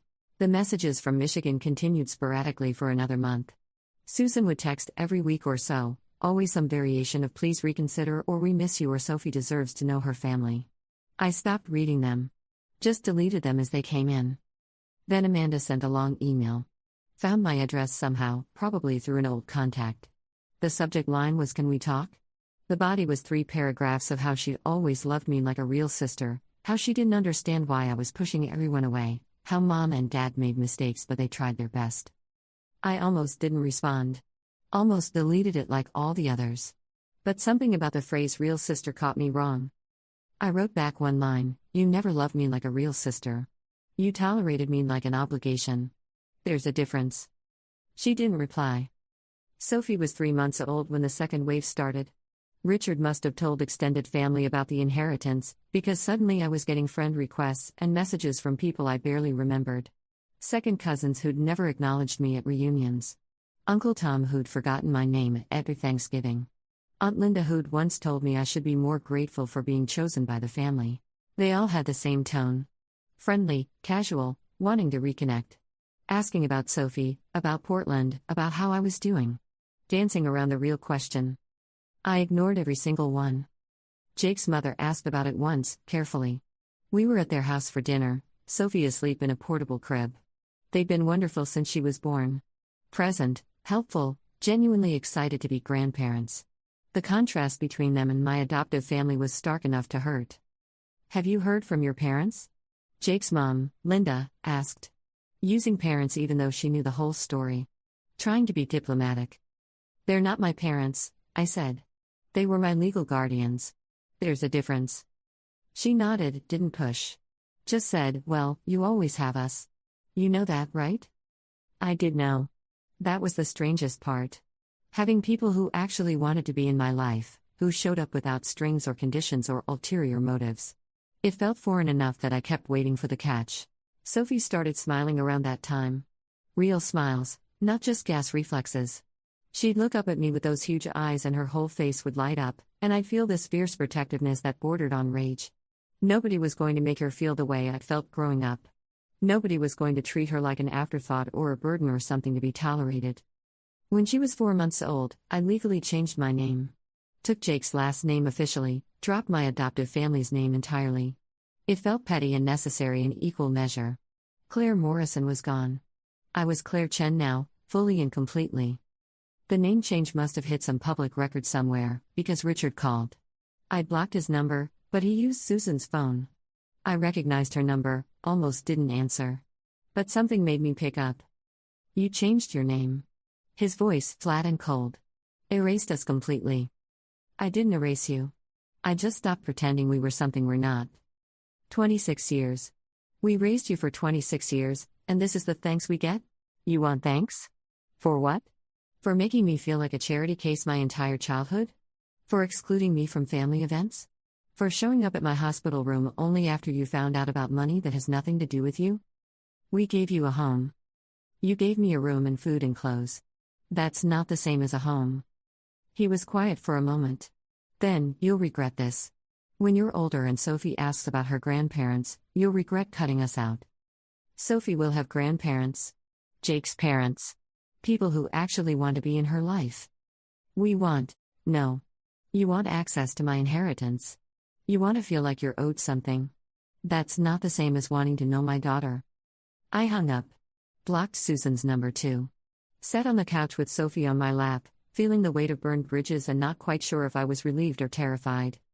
Jake came home from work an hour later, found me still sitting there. "Richard called," I said. He set down his briefcase, came over, sat next to us. "What did he say?" "That I'll regret this. That Sophie deserves to know her grandparents. She does. She knows my parents." "I know. But what if he's right? What if I'm being cruel?" Jake picked up Sophie, held her against his chest. She made a small contented sound, grabbed his shirt in her tiny fist. "You know what I think?" he said quietly. I think people who don't show up don't get to complain about being left out. I think you're protecting our daughter from people who would treat her the same way they treated you. And I think that's not cruel. That's being a good mother. I started crying. Not sad crying, just release. All the tension I'd been holding for months spilling out in gulping sobs while Jake held our daughter and let me fall apart. It still hurts, I said when I could talk again. I know. That's how you know you're not like them. People who don't care don't hurt. The holidays came. Our first Christmas with Sophie, first Thanksgiving, first season of family gatherings that I didn't have to dread. Jake's family had us over for Thanksgiving, and his mother made a whole production of it. Set up a high chair for Sophie even though she was too small to sit in it, just so she'd be included. Took a million photos. Made sure I was in every frame. It should have felt perfect. And mostly it did. But there was this small ache underneath, this awareness of what I'd never had and what Sophie would never know about that side of her family tree. She wouldn't know Derek or Amanda or any of my adoptive cousins. Wouldn't hear stories about their childhoods or learn their traditions. And I couldn't decide if that was sad or just practical. Jake's sister Mia asked about it once. We were in the kitchen after dinner, cleaning up while everyone else was in the living room watching football.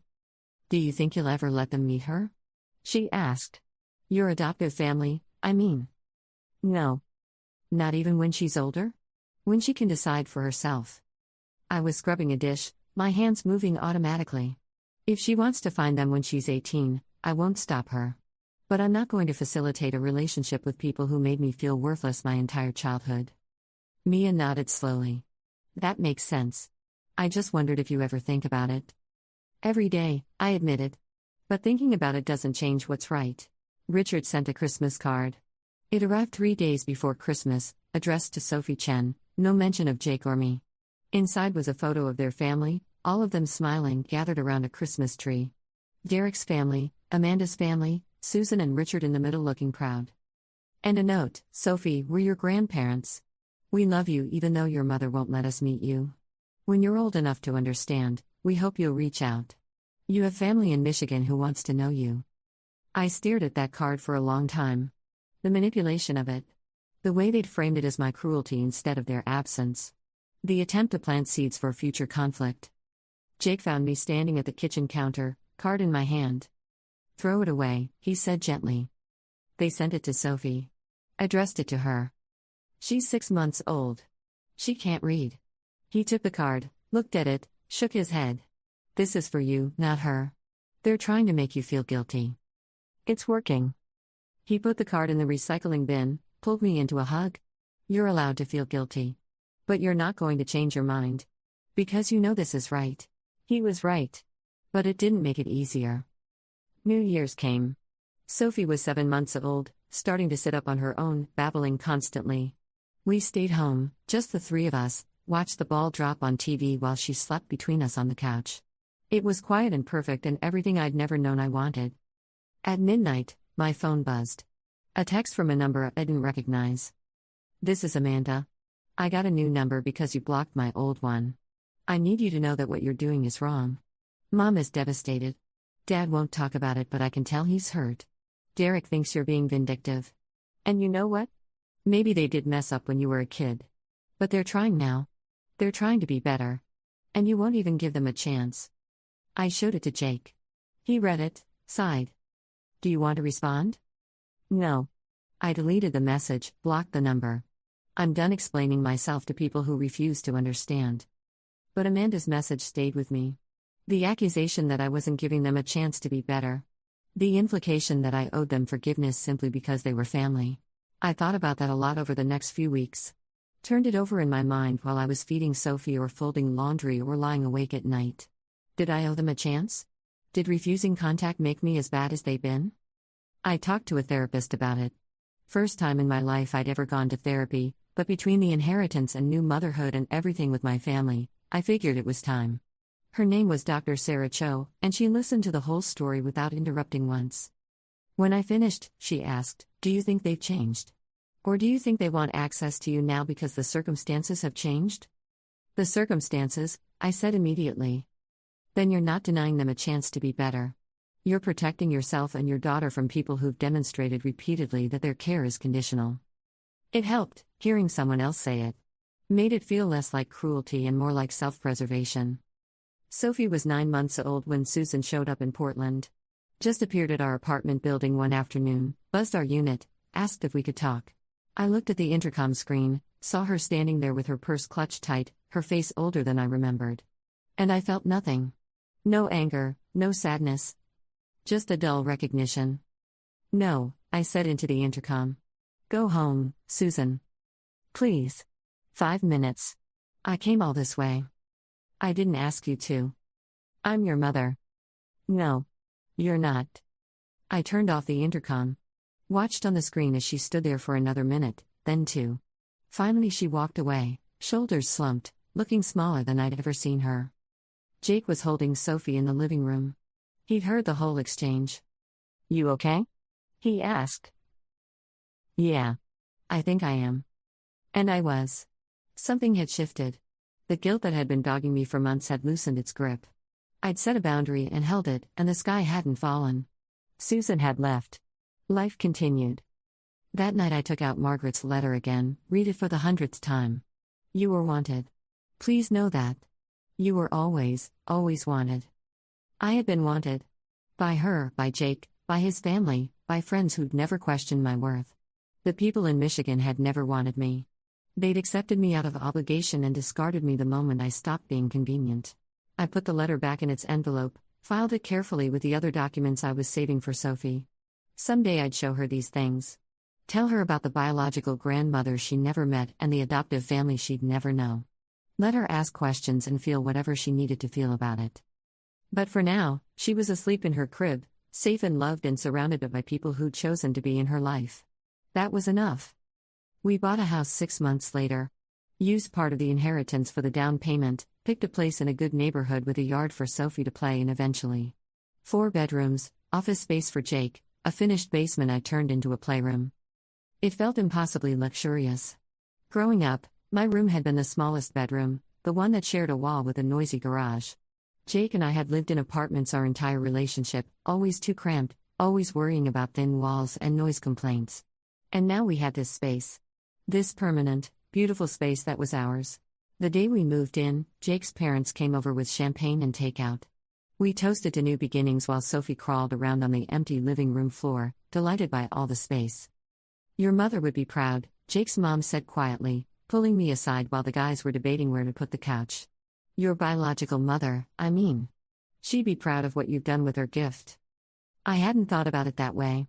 The house is an extension of Margaret's care, her way of giving me the stability she'd never had.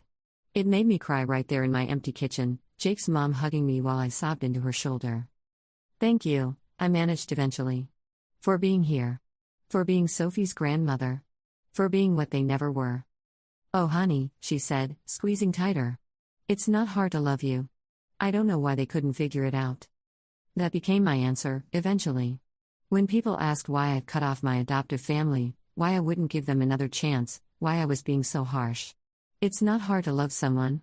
If they couldn't figure it out in 26 years, nothing I do now will teach them. Sophie turned 1. We had a small party, just Jake's family and a few close friends. Smash cake, balloons, the whole production. She was walking by then, toddling around with that drunk baby wobble, getting into everything. I posted photos on Facebook. Sophie with frosting on her face, Sophie opening presents, Sophie surrounded by people who loved her. Public, visible proof of the life we built. No messages from Michigan this time. Maybe they'd finally given up. Or maybe they'd just realized I wasn't going to bend. The inheritance was doing what it was supposed to do. Growing, secure, building a foundation for Sophie's future and ours. We'd invested most of it, kept enough liquid for emergencies. It felt responsible and adult in a way I'd never quite managed before. "Do you think about them?" Jake asked one night. We were in bed, Sophie asleep in her room down the hall, the house quiet around us. "Sometimes. Less now than I used to." "Do you regret cutting them off?" I thought about it honestly. No. I regret that they made it necessary. But I don't regret protecting us. "Good." He rolled over, kissed my forehead. "Because I'm really proud of you. In case I haven't said that lately." I fell asleep thinking about pride, about the difference between being proud of someone and being proud to claim them. Richard and Susan had never been proud of me. They'd been satisfied when I met expectations, irritated when I didn't. But Jake was proud. His parents were proud. That was what mattered. Sophie's second birthday came and went. Still no contact from Michigan. I'd stopped checking my blocked messages, stopped wondering if they were still trying. It didn't matter anymore. We had a good life? A real life. Sophie was thriving, Jake was happy, I was finally learning what it felt like to be settled. The inheritance had given us security, but more than that, it had given me permission to stop seeking approval from people who'd never planned to give it. Sometimes I still thought about what Richard had said in that last phone call. "You'll regret this." The certainty in his voice, the conviction that I was making a mistake I'd spend years trying to fix. But he was wrong. I didn't regret it. Not the security call that escorted them out of the hospital. Not the blocked numbers or changed name or boundaries I'd built and reinforced. None of it. What I regretted was the time I'd wasted trying to earn their love. The years I'd spent believing I was the problem, that if I were just better or quieter or more grateful, they'd finally treat me like I belonged. That was the real tragedy. Not the cutoff, but everything that came before it. Sophie called me Mama now. It was her first word, actually. Not Dada like most babies, but Mama. Jake pretended to be offended, but I could see how happy it made him. How complete we felt as a unit. This was my family. Not the people in Michigan who'd taken me in and kept me at arm's length. Not the biological mother I'd never known but who'd loved me from a distance. This. Jake and Sophie and Jake's family and the friends we'd chosen and who'd chosen us back. I thought about writing it all down, making a record for Sophie of why her Michigan grandparents weren't in her life. So she'd have the full story when she was old enough to ask. But maybe that wasn't necessary. Maybe it was enough to just live well, love openly, and let the absence speak for itself. The inheritance from Margaret had given me more than money. It had given me proof that I'd been worth something to someone who'd had no obligation to care. It had given me the resources to stand my ground and the freedom to build the life I wanted without compromise. Most importantly, it had shown up at exactly the right moment. Right when I was most vulnerable, most open to manipulation. Right when Susan and Richard thought they could guilt me into sharing or compromise or reconciliation. The timing wasn't coincidence. It was protection. Margaret protecting me even in death, even without knowing she needed to. I kept her photo on my dresser. Young Margaret, maybe 20 years old, smiling at the camera with my eyes and Sophie's chin. A reminder that blood didn't make family, but love did. And sometimes love meant watching from a distance, giving what you could, hoping it would be enough. It was enough. More than enough. Sophie was 3 when the last message came. An email from Derek to Jake's work address, forwarded to me with a note, "Not sure if you want to see this." I almost deleted it unread. But curiosity won. "Claire, I don't know if you'll read this. I don't know if you should. Mom and Dad are getting older. Dad has some health issues. Nothing urgent, but it made me think about time and regrets and all that heavy stuff. I know you don't owe us anything. I know we screwed up. I'm not asking you to forgive us or welcome us back or anything like that. I just wanted you to know that I get it now. I have kids of my own, and I can't imagine making them feel the way we made you feel. I can't imagine choosing Amanda over them or treating them like they're less than. I'm sorry we did that to you. I'm sorry I did that to you. You deserved better. Sophie deserves better. I hope you're happy. I hope you have everything you wanted. That's all." I read it 3 times. Looking for manipulation, for hidden asks, for any sign that this was another attempt to worm back into my life. But it seemed genuine. Tired and sad and genuine. I didn't respond. Didn't block the address or forward it to my lawyer. Just saved it in a folder labeled Michigan and closed my laptop. Jake found me staring out the window 20 minutes later. "You okay?" Derek apologized. "Do you believe him?" "I don't know. Maybe. Does it change anything?" That was the real question, wasn't it? Did a late apology undo decades of damage?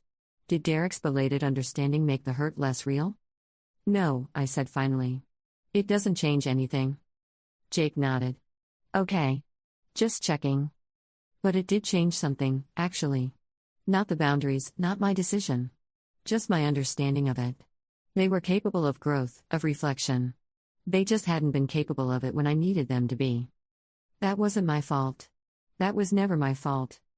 Sophie came running into the kitchen then, brandishing a toy dinosaur, demanding someone play with her. I scooped her up, Let her tell me an elaborate story about the dinosaur's adventures, felt the weight of her trust in how easily she settled into my arms. This was what I'd been fighting for. Not revenge, not payback, just the right to build something better.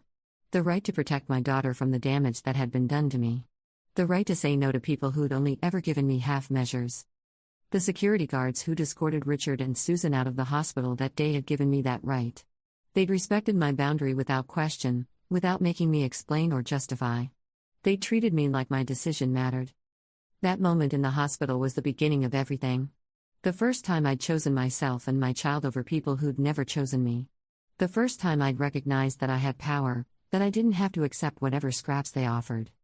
People ask sometimes if I'd made the right choice. If cutting off family, even difficult family, was worth it. If the money had made me cruel or vindictive or cold. But they weren't the right questions. The right question was, did I want my daughter to grow up thinking love was conditional? That family meant accepting whatever treatment people offered because you were supposed to be grateful for their presence? No. Never. Not in a million years. So I held my ground. Built my life. Raised my daughter with Jake and his parents and our chosen family. Let Michigan fade into background noise, a story I'd tell Sophie someday when she was ready to understand. And at night, when the house was quiet and Sophie was asleep and Jake was reading beside me, I'd think about Margaret. About the choice she'd made at 17, giving me up because she thought I deserved better. About how she'd watched me grow from a distance, never interfering, just making sure I was okay. That was love. Quiet, consistent, selfless love that asked for nothing back. Richard and Susan had given me a room. Margaret had given me a future. I knew which one mattered. The story doesn't end here, exactly. Life keeps going, Sophie keeps growing, new challenges arise. But the central conflict, the question of whether I'd made the right choice, that resolved itself the day I called security. Everything after was just confirmation. I don't hate them. Richard, Susan, Derek, Amanda. I don't wish them harm or spend my energy on resentment. I just don't think about them much anymore. They're people who were in my life once, who shaped me in ways both intentional and accidental, who had their chance and missed it. And I'm okay with that. More than okay. I'm free. Story 4. My parents made me skip my high school graduation because my brother felt bad he was failing out of college. So, I packed up and left for good that day. 2 years later, my brother saw me at a restaurant with my CEO mentor and realized I was making six figures. He caused such a scene they called the cops, and my parents blamed me for flaunting it. I didn't go to my high school graduation. Not because I was sick. Not because I didn't care. But because my 21-year-old brother was having a rough week and my parents decided his feelings mattered more than the ceremony I'd worked 4 years to reach. Let me back up. My name's Claire, and I grew up in one of those families where everything looked perfect from the outside. Nice house in the suburbs. White picket fence. 2-car garage. My dad worked in medical equipment sales and traveled every other week. My mom stayed home, volunteered at church functions, hosted book clubs. My brother Ethan was the golden child from the moment he could walk. Star quarterback in high school, homecoming king his senior year, full ride to a state university 2 hours away. The kind of kid who coasted through life on charm and natural talent. I was the quiet one. The one who studied while Ethan partied. The one who got straight A's while Ethan scraped by with C's and the occasional B when a teacher took pity on him. I did yearbook committee, tutored kids after school for community service hours, and ran the school's volunteer program. I wasn't flashy. Didn't play sports. Didn't date much. Just kept my head down and worked.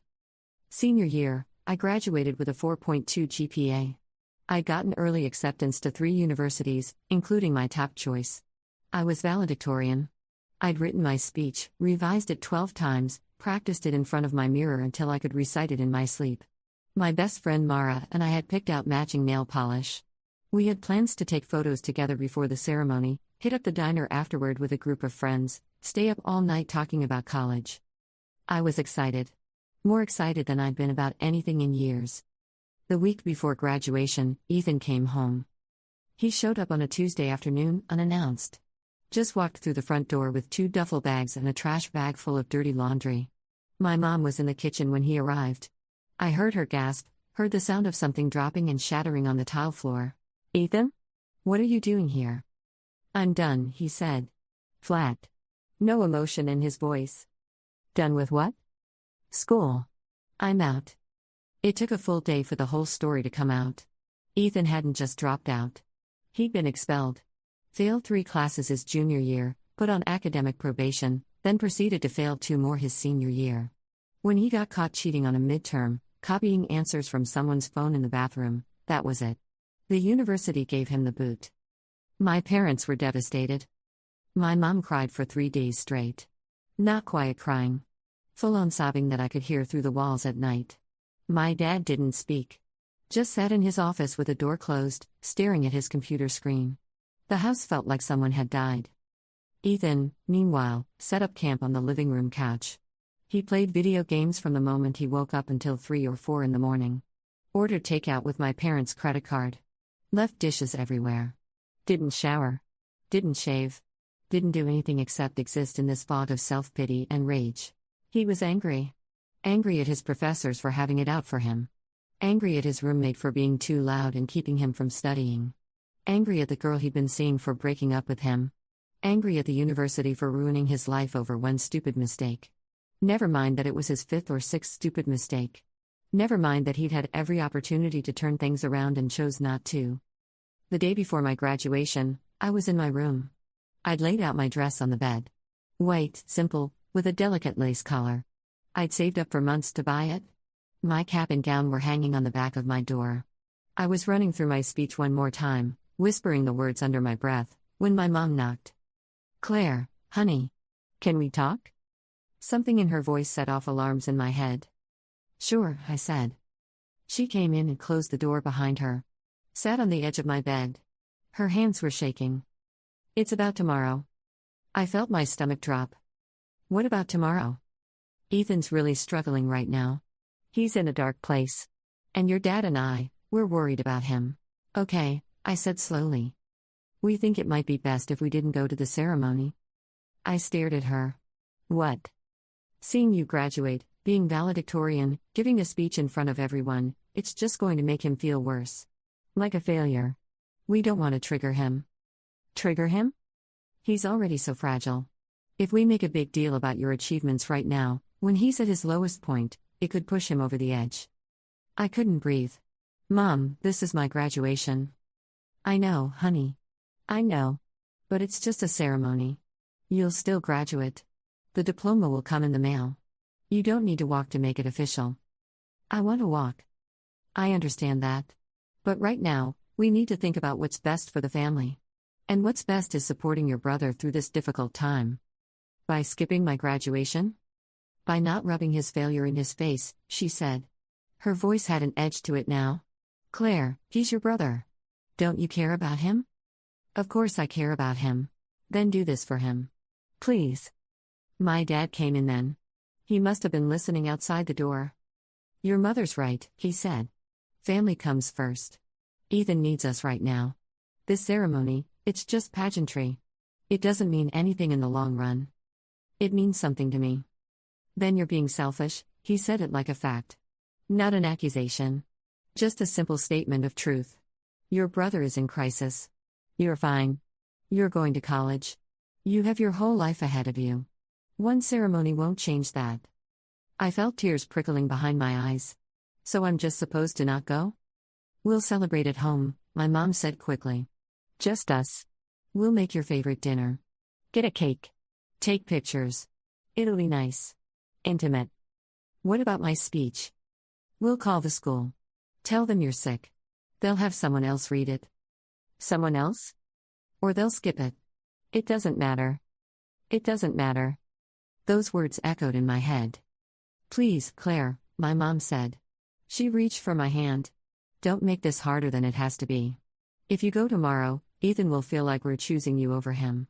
He's already so fragile. We can't risk it." I pulled my hand away. "What about me? What about you? What about what I want? What about my feelings?" My dad's jaw tightened. "Your feelings aren't more important than your brother's mental health." "But his feelings are more important than mine?" "Don't twist this around. Ethan is suffering. You're not. There's a difference." I wanted to scream. Wanted to throw something. Wanted to tell them exactly what I thought of their pathetic, enabling nonsense. But I just stood there, shaking. "If you go tomorrow," my mom said quietly, We're not coming with you. And we won't be here when you get back. It took a moment for that to register. Are you kicking me out? We're not kicking you out. We're just saying, if you prioritize a ceremony over your family, maybe you need to reevaluate what matters to you. You're giving me an ultimatum. We're asking you to make the right choice, my dad said. I looked at him. Then at my mom. They were serious. Both of them. Completely serious. Fine, I said. My mom's face relaxed. Thank you, honey. I knew you'd understand. I understand perfectly. She smiled. We'll make it special tomorrow. You'll see. They left. Closed the door behind them. I stood there for a long time, staring at my dress on the bed. Then I started packing. I didn't sleep that night. I lay in bed, staring at the ceiling, running through everything 1,000 times. Trying to figure out when exactly my parents had decided I was disposable. Trying to remember a time when they'd chosen me over Ethan. Coming up empty. There was the time I won the regional science fair and my parents missed the ceremony because Ethan had a playoff game. The time I got accepted into the National Honor Society and we couldn't celebrate because Ethan had just gotten suspended for fighting and they were dealing with it. The time I scored in the 99th percentile on my SATs and my dad said, "That's great, honey," and then immediately went back to lecturing Ethan about his grades. I'd spent 18 years being the easy one. The one who didn't need attention or praise or validation. The one who could be counted on to understand. To be flexible. To make sacrifices. And what had it gotten me? A night before my own graduation, being told I was selfish for wanting to attend it. I got up around 4 in the morning. Quietly packed my bags. 2 duffel bags, 1 backpack. Clothes, laptop, chargers, documents. I had about $800 saved from tutoring. I had my acceptance letters. I had my phone. I had my driver's license. That was it.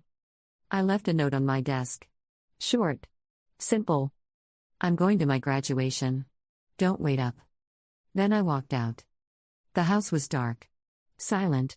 Ethan was passed out on the couch, controller still in his hand, the TV still on. My parents' door was closed. I moved like a ghost through the hallway, down the stairs, out the front door. I put my bags in my beat-up Toyota, a car I'd saved up for and bought myself when I was 16, and I drove. I didn't know where I was going. Not really. I just knew I couldn't go back. I ended up at Mara's house. Parked in her driveway around 5 in the morning. Texted her. You awake? 3 dots appeared almost immediately. Now I am. What's wrong? Can I come in? Doors unlocked. She met me in her kitchen. Took one look at my face, at the bags over my shoulder, and hugged me without asking questions. I told her everything. The whole story. She listened without interrupting. When I finished, she said, "You're not going back there. I don't have anywhere else to go. You can stay here. My parents won't mind." For how long? As long as you need. I stayed at Mara's house that day. Got ready for graduation in her bathroom. She did my hair. Helped me with my makeup. Told me I looked beautiful. We went to the ceremony together. I walked across that stage. Shook the principal's hand.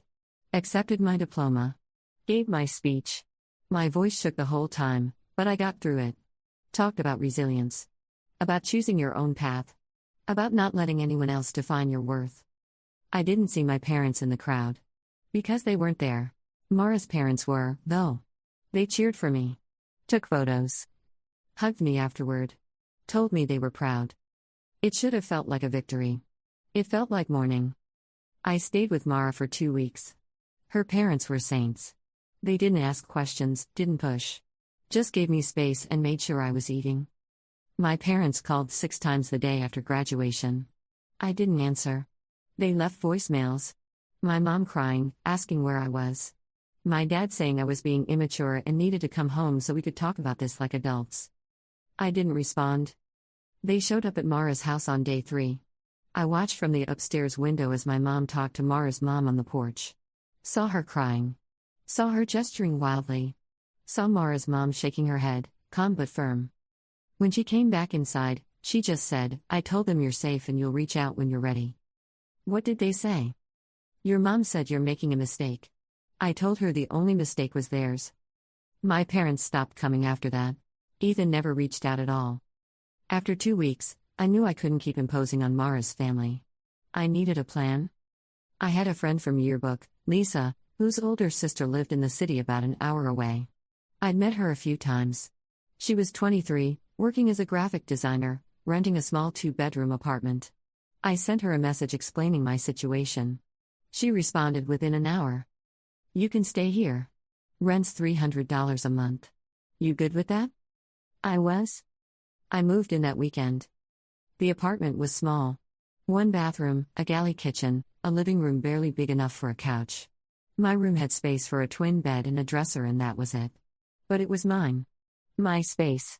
A place where no one could tell me I was asking for too much. I got a job 2 days later. A diner 6 blocks from the apartment. It wasn't glamorous. The pay was terrible, the hours were brutal, and the customers ranged from indifferent to outright hostile. But it was work. It was money. It was mine. I started waitressing the late shift. 4 in the afternoon until 1 in the morning. My feet ached. My back hurt. I smelled like grease and burnt coffee no matter how many times I showered. But I showed up every day. Never called in sick. Never complained. Lisa's sister, Amanda, was good to me. She worked from home most days, editing photos and designing websites. We fell into an easy rhythm. She didn't ask about my family. Didn't push. Just coexisted with me in a way that felt safe. At night, after my shift, I'd come home and research scholarships. I applied for everything. Every small grant, every local award, every obscure fund for first-generation college students or students in crisis or students with high GPAs. I wrote essays until my eyes blurred. Rewrote them. Sent them out into the void and hoped something would stick. I reached out to the financial aid office at my top choice university. Explained my situation. They were sympathetic but firm. Aid had been allocated. If I wanted to attend in the fall, I'd need to cover a gap of nearly $20,000. I didn't have $20,000. I had $800 in savings and a job that paid $8.50 an hour. I deferred my enrollment. 1 year. The admissions counselor said it was common, said I could reapply for aid next cycle, said students did this all the time. It still felt like failure. I threw myself into work. Picked up extra shifts. Worked doubles when I could. Saved every penny that didn't go to rent or food. I stopped going out. Stopped buying anything that wasn't essential. I was a machine. Work, save, sleep. Repeat. One night, about 2 months after I'd left home, I was working the late shift at the diner. It was nearly midnight. The place was mostly empty. A couple of truckers at the counter. A tired-looking woman in a booth by the window. And one man in the corner booth, working on his laptop. He'd been there for hours. Ordered coffee, barely touched it. I'd refilled it 3 times. He never looked up. Around 12:30, I went over with the pot. "Refill?" "Sure," he said without glancing up. I poured. Started to walk away. "You go to school around here?" he asked. I stopped. Turned back. "Not yet." He looked up then. Mid-40s, maybe. Tired eyes. Expensive watch. The kind of watch that cost more than I made in 3 months. "Not yet?" I deferred. "Starting next fall." "Where?" I told him. He nodded slowly. "Good school. What's your major?" "Business. Marketing, probably." "Smart. That's where the money is." He took a sip of his coffee. "You work here full-time?" "Pretty much." "Saving for tuition?" "Something like that." He studied me for a moment. Then reached into his bag and pulled out a business card. Slid it across the table. "Look, I don't usually do this. But you seem sharp. If you're interested in something that pays better than waitressing, send me your resume. We're always looking for interns. Paid positions. Could be good experience." I picked up the card. Roger Hastings. CEO. Hastings and Associates Consulting. "Thanks," I said. "I'll think about it." "Don't think too long. Opportunity doesn't wait." I sent him my resume the next morning. 3 days later, he emailed me back. Asked if I could come in for an interview. I borrowed a blazer from Amanda. Ironed a blouse. Wore the only pair of dress pants I owned. Showed up 15 minutes early and sat in the lobby trying not to throw up from nerves. The interview lasted an hour. Roger asked about my background, my grades, my goals. I was honest. Told him I deferred college.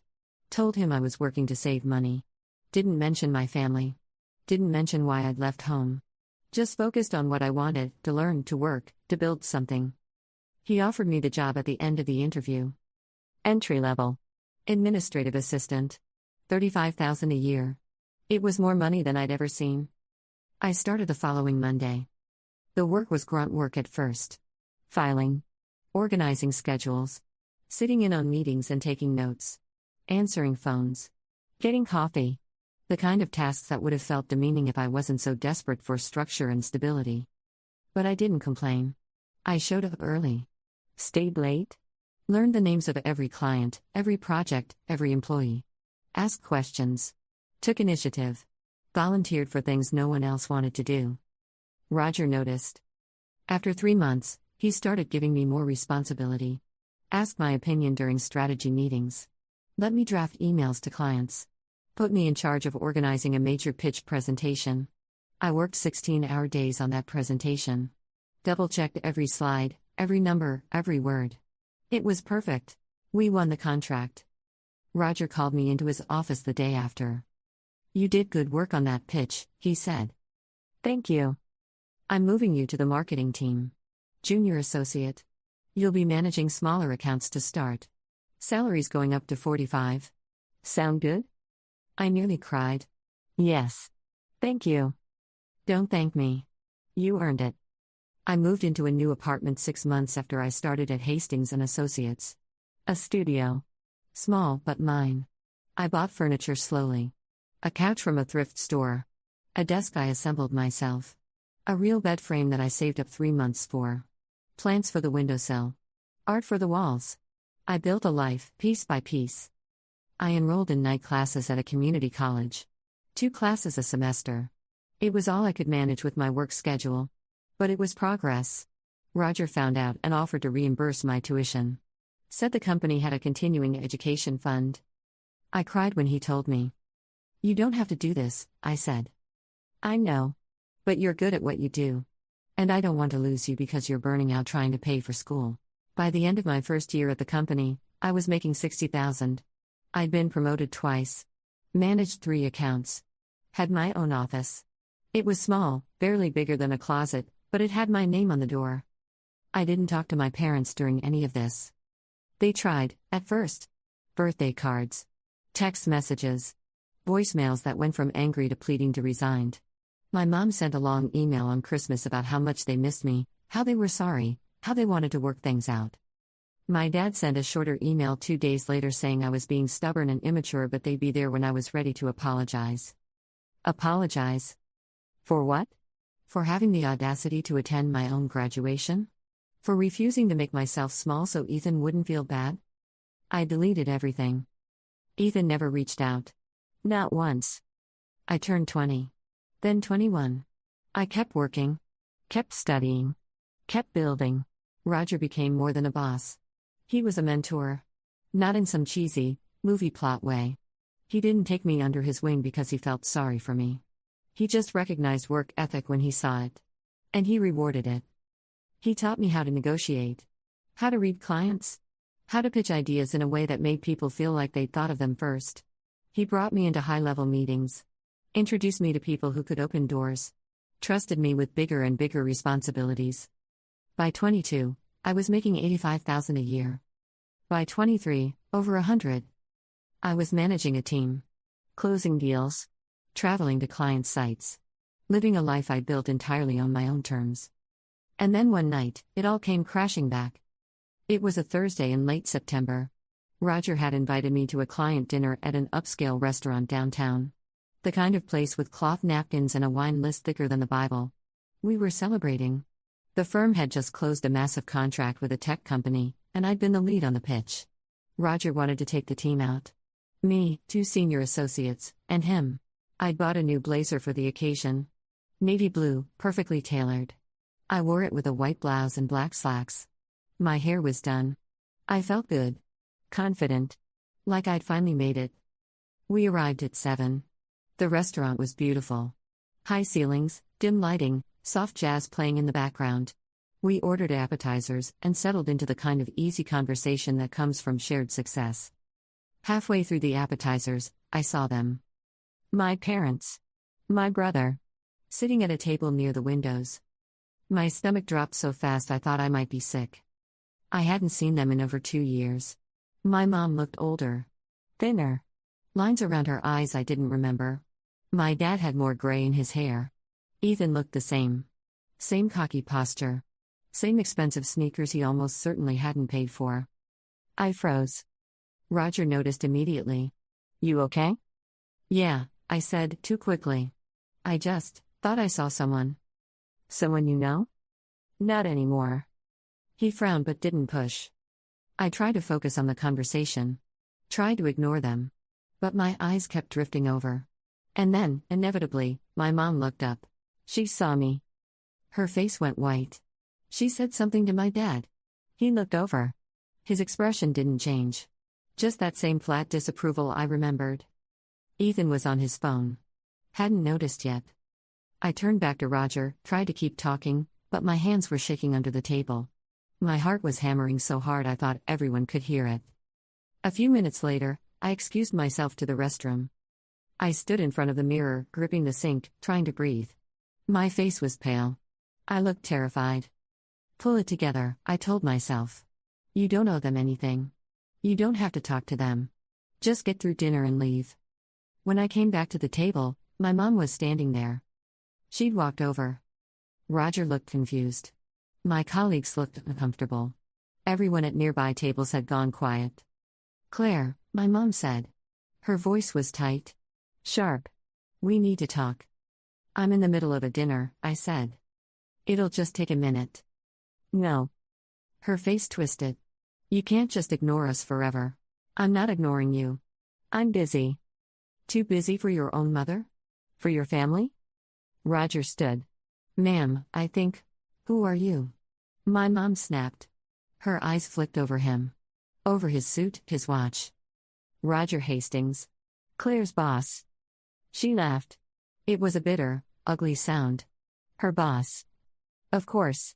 Claire, what is this? What are you doing here? I'm having dinner with my colleagues, I said. Colleagues, she said it like an insult. You disappeared for 2 years, and now you're what? Playing businesswoman? Pretending you're someone you're not? My face burned. Roger's expression hardened. Ma'am, Claire is one of the most talented professionals I've ever worked with. She's earned everything she has. And what exactly has she earned? My mom asked. A career, I said quietly. A life. Things I built myself. By abandoning your family. You gave me an ultimatum. I chose myself. My dad had stood up now. Was walking over, Ethan trailing behind him.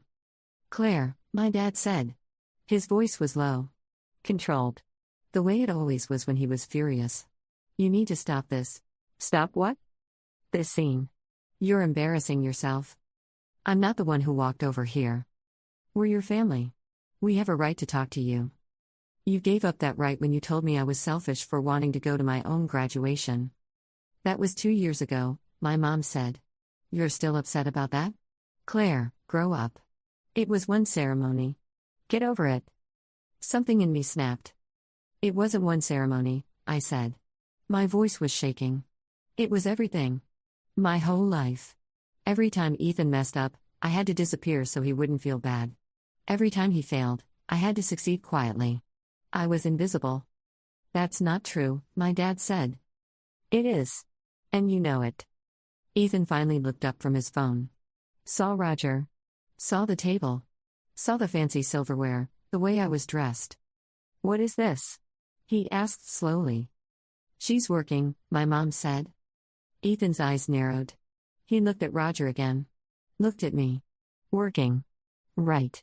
What are you, like, his assistant or something? I'm a senior associate, I said. Doing what? Marketing. Consulting. I manage accounts. Run campaigns. Work with clients. Ethan stared. Then laughed. You're joking. I'm not. Claire, come on. You were a waitress. You dropped out of school. I deferred. And I'm finishing my degree. Night classes. The company pays for it. Roger nodded. She's on track to get her MBA in a year and a half. Ethan's smile faltered. No. That doesn't make sense. Why not? I asked. Because you're not that smart. You were good at school, yeah, but this? He gestured at the restaurant. This is way out of your league. I make $110,000 a year, I said. Silence. Complete, absolute silence. My mom's mouth fell open. My dad looked like I'd slapped him. Ethan's face went bright red. What? My mom whispered. I manage a team of 5 people. I close 6-figure deals. I work 60-hour weeks. I earned this. Every single cent. Ethan stepped closer. His hands were shaking. That's not possible. You're lying. I'm not. No, this isn't fair. I went to college. I worked hard. I had a plan. And it fell apart, okay? But you? You just run away and somehow land a 6-figure job? That doesn't happen. I didn't run away. I left. And I worked for it. This is insane, my mom said. Her voice was rising. You're showing off. That's all this is? You wanted us to see you here, playing successful, rubbing it in Ethan's face. I didn't even know you'd be here. Then why are you making such a scene? I'm not making a scene. You are. But I was wrong. Because Ethan was about to. He lunged at Roger. Not at me. At Roger. Shoved him. Hard. Roger stumbled back, knocking into the table. Glasses tipped. Water spilled across the white tablecloth, pooling on the floor. The entire restaurant went silent. One of my colleagues, Marcus, stood immediately. Phone already in his hand. I'm calling the cops. No, my mom said quickly. No, please, that's not necessary. But Ethan wasn't stopping. He was yelling now. Loud enough for every person in that restaurant to hear. Calling me names. Calling Roger names. Saying I'd ruined his life. That everything fell apart because I left. That I was selfish and spoiled and thought I was better than everyone else. You always had to win, he shouted. Always. You couldn't just let me have something.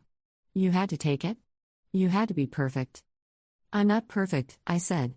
My voice was shaking. I just didn't give up. You didn't have to give up. You had everything handed to you.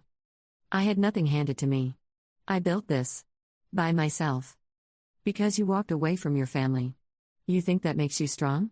It makes you a coward. 2 waiters appeared. Then the manager. They asked us to leave. My dad grabbed Ethan's arm, tried to pull him back, but Ethan shook him off. She doesn't get to do this, Ethan said. His voice cracked. She doesn't get to just leave and be fine. It's not fair. I'm the one who had the scholarship. I'm the one who was supposed to succeed. Not her. Me. The cops arrived 12 minutes later. I know because I counted. They came in, 2 officers, calm and professional. Asked what happened. Took statements. Ethan sat in a chair by the door, head in his hands, while my dad talked to one of the officers. My mom stood off to the side, crying into a napkin. Roger handled everything smoothly. Explained the situation. Said we didn't want to press charges. Just wanted everyone to leave peacefully. The officers agreed. They asked Ethan to leave. My dad helped him up. He looked broken. Smaller than I remembered. Before they left, my mom came over one last time. Are you happy now? She asked. Her voice was raw. I didn't answer. You humiliated your brother. In public. In front of all these people. You always have to win, don't you?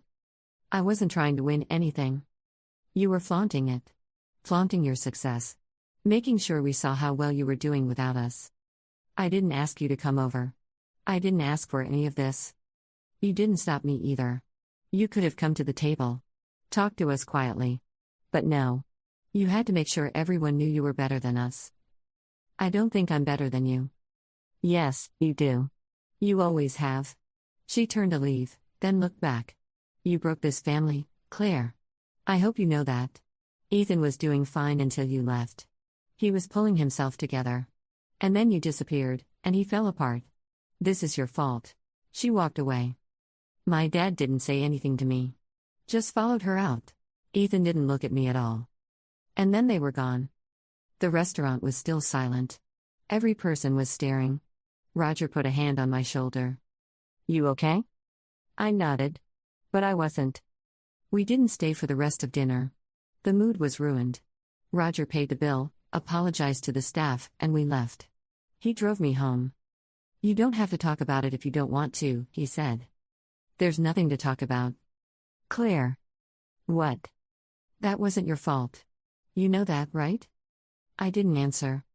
He pulled up in front of my building. "Take tomorrow off. Clear your head." "I'm fine."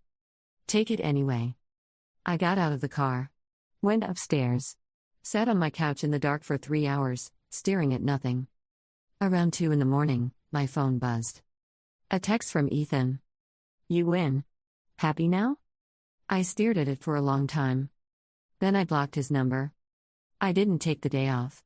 Went into work the next morning like nothing had happened. Roger didn't say anything.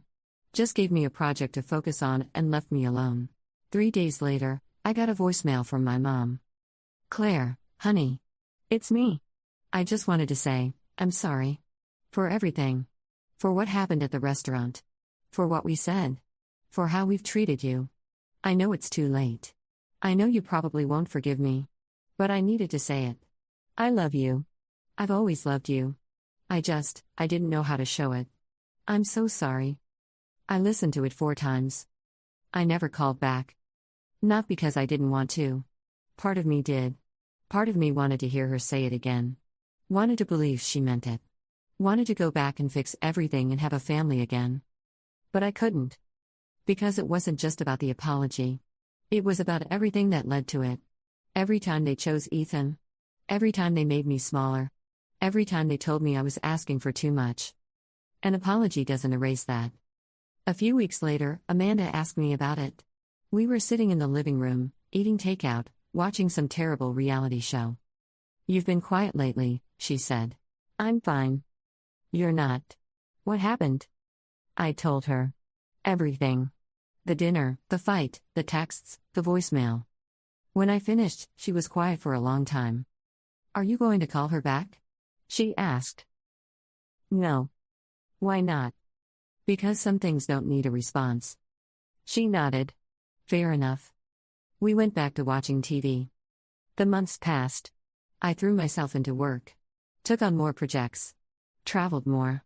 Roger promoted me again. Senior associate. Then team lead. Then associate director. Each step up felt like proof. Proof that I was worth something. Proof that I'd made the right choice. I graduated 6 months later. MBA. Summa cum laude. It took me 3.5 years of night classes, weekend study sessions, and sheer stubbornness, but I did it. Roger came to the ceremony. So did Amanda. So did Mara and her parents. My team from work sent flowers and a card signed by everyone in the office. I walked across that stage. Shook hands. Took photos. And for the first time in years, I felt whole. Not because I'd proven anything. Not because I'd gotten revenge. But because I'd survived. I'd built a life. A real one. And I'd done it entirely on my own. My parents didn't come. I didn't expect them to. Didn't want them to. But part of me, a small, stupid part, still looked for them in the crowd. They weren't there. Ethan wasn't either. After the ceremony, Roger took me out to dinner. Same restaurant. Different table. I ordered the most expensive thing on the menu just because I could. "How does it feel?" he asked. "Weird," I said. "Good. But weird." "You earned this." "I know." "So what's next?" "I don't know. Keep working. Keep building." He smiled. "You're going to be running this place one day." "Maybe." "Definitely." We clinked glasses. I thought about my family. About Ethan sitting on the couch, angry and bitter. About my mom's voicemail. About my dad's silence. About the empty chairs at my graduation. And I realized something. I didn't miss them. I missed the idea of them. The family I'd wanted them to be. The parents who would have been proud. The brother who would have been happy for me. But the real them? The people who told me I was selfish for wanting to matter? I didn't miss them at all. Maybe that makes me cold. Maybe it makes me cruel. But it also makes me free. And I'll take that over their approval any day. Because at the end of it all, I didn't get revenge. I just stopped letting them hold me back. And that was enough. The thing about walking away is that people expect you to stumble, to fail, to come crawling back apologizing for having the audacity to choose yourself. I didn't stumble. I ran. And I never looked back. 6 months after my graduation, Roger called me into his office. "Sit down," he said. I sat. He leaned back in his chair, studying me. "I'm opening a second office. Smaller city, about 3 hours north.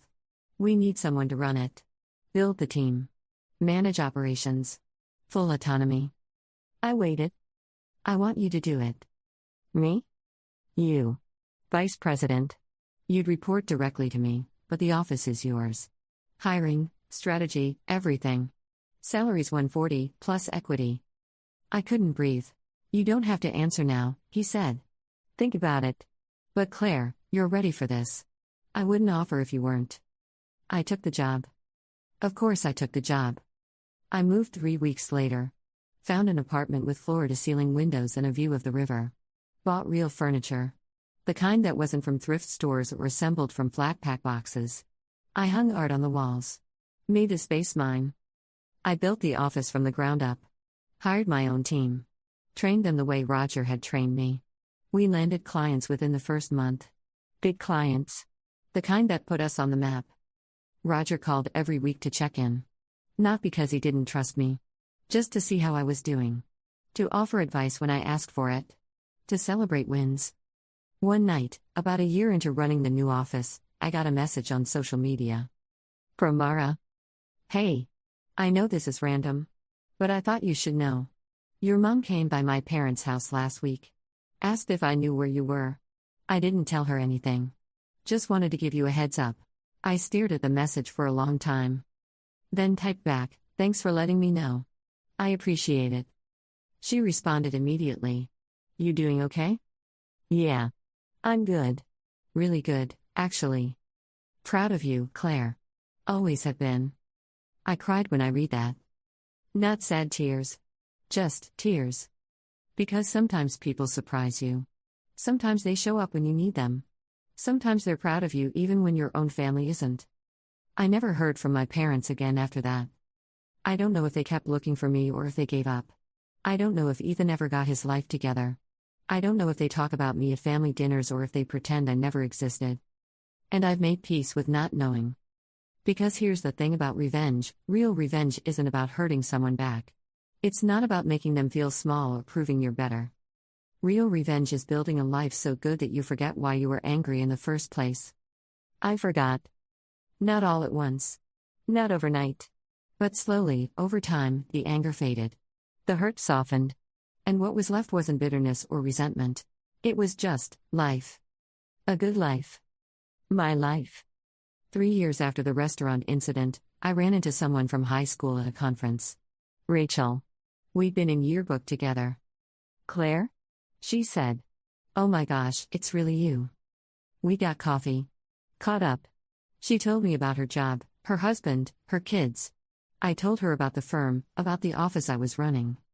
"That's amazing," she said. "I always knew you'd do something big." Thanks. Hey, random question. Do you ever talk to your family?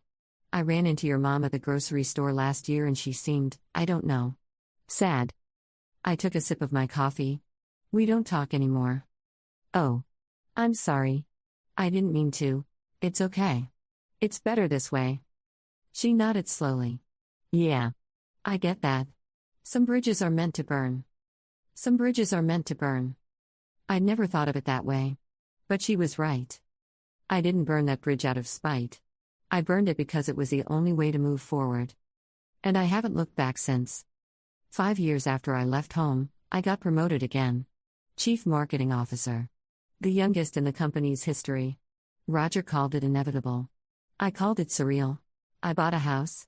A real house. 3 bedrooms, a yard, a garage. I filled it with things I loved. Books and art and plants and furniture that cost more than my first year of rent. I hosted dinners. Invited my team over. Built relationships. Created a life full of people who chose to be there. Who wanted to be there. Who celebrated me not because they had to, but because they genuinely cared. And somewhere in all of that, I stopped being angry. I stopped thinking about my parents every day. Stopped imagining conversations we'd never have. Stopped hoping for an apology that would make everything make sense. I just let go. Not because I forgave them. Maybe I did. Maybe I didn't. But because carrying that weight was exhausting. And I was tired of being exhausted. So I set it down. And I walked away. For real this time. No looking back. No what ifs. No maybes. Just forward. Always forward. Because at the end of the day, that's what revenge really is. Not destruction. Not payback.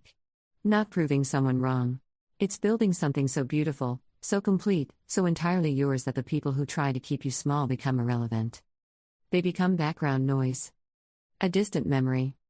A story you tell once in a while, but one that doesn't define you anymore. I used to be the girl whose parents made her skip graduation. Now I'm the woman who built an empire anyway. And that's all the revenge I'll ever need.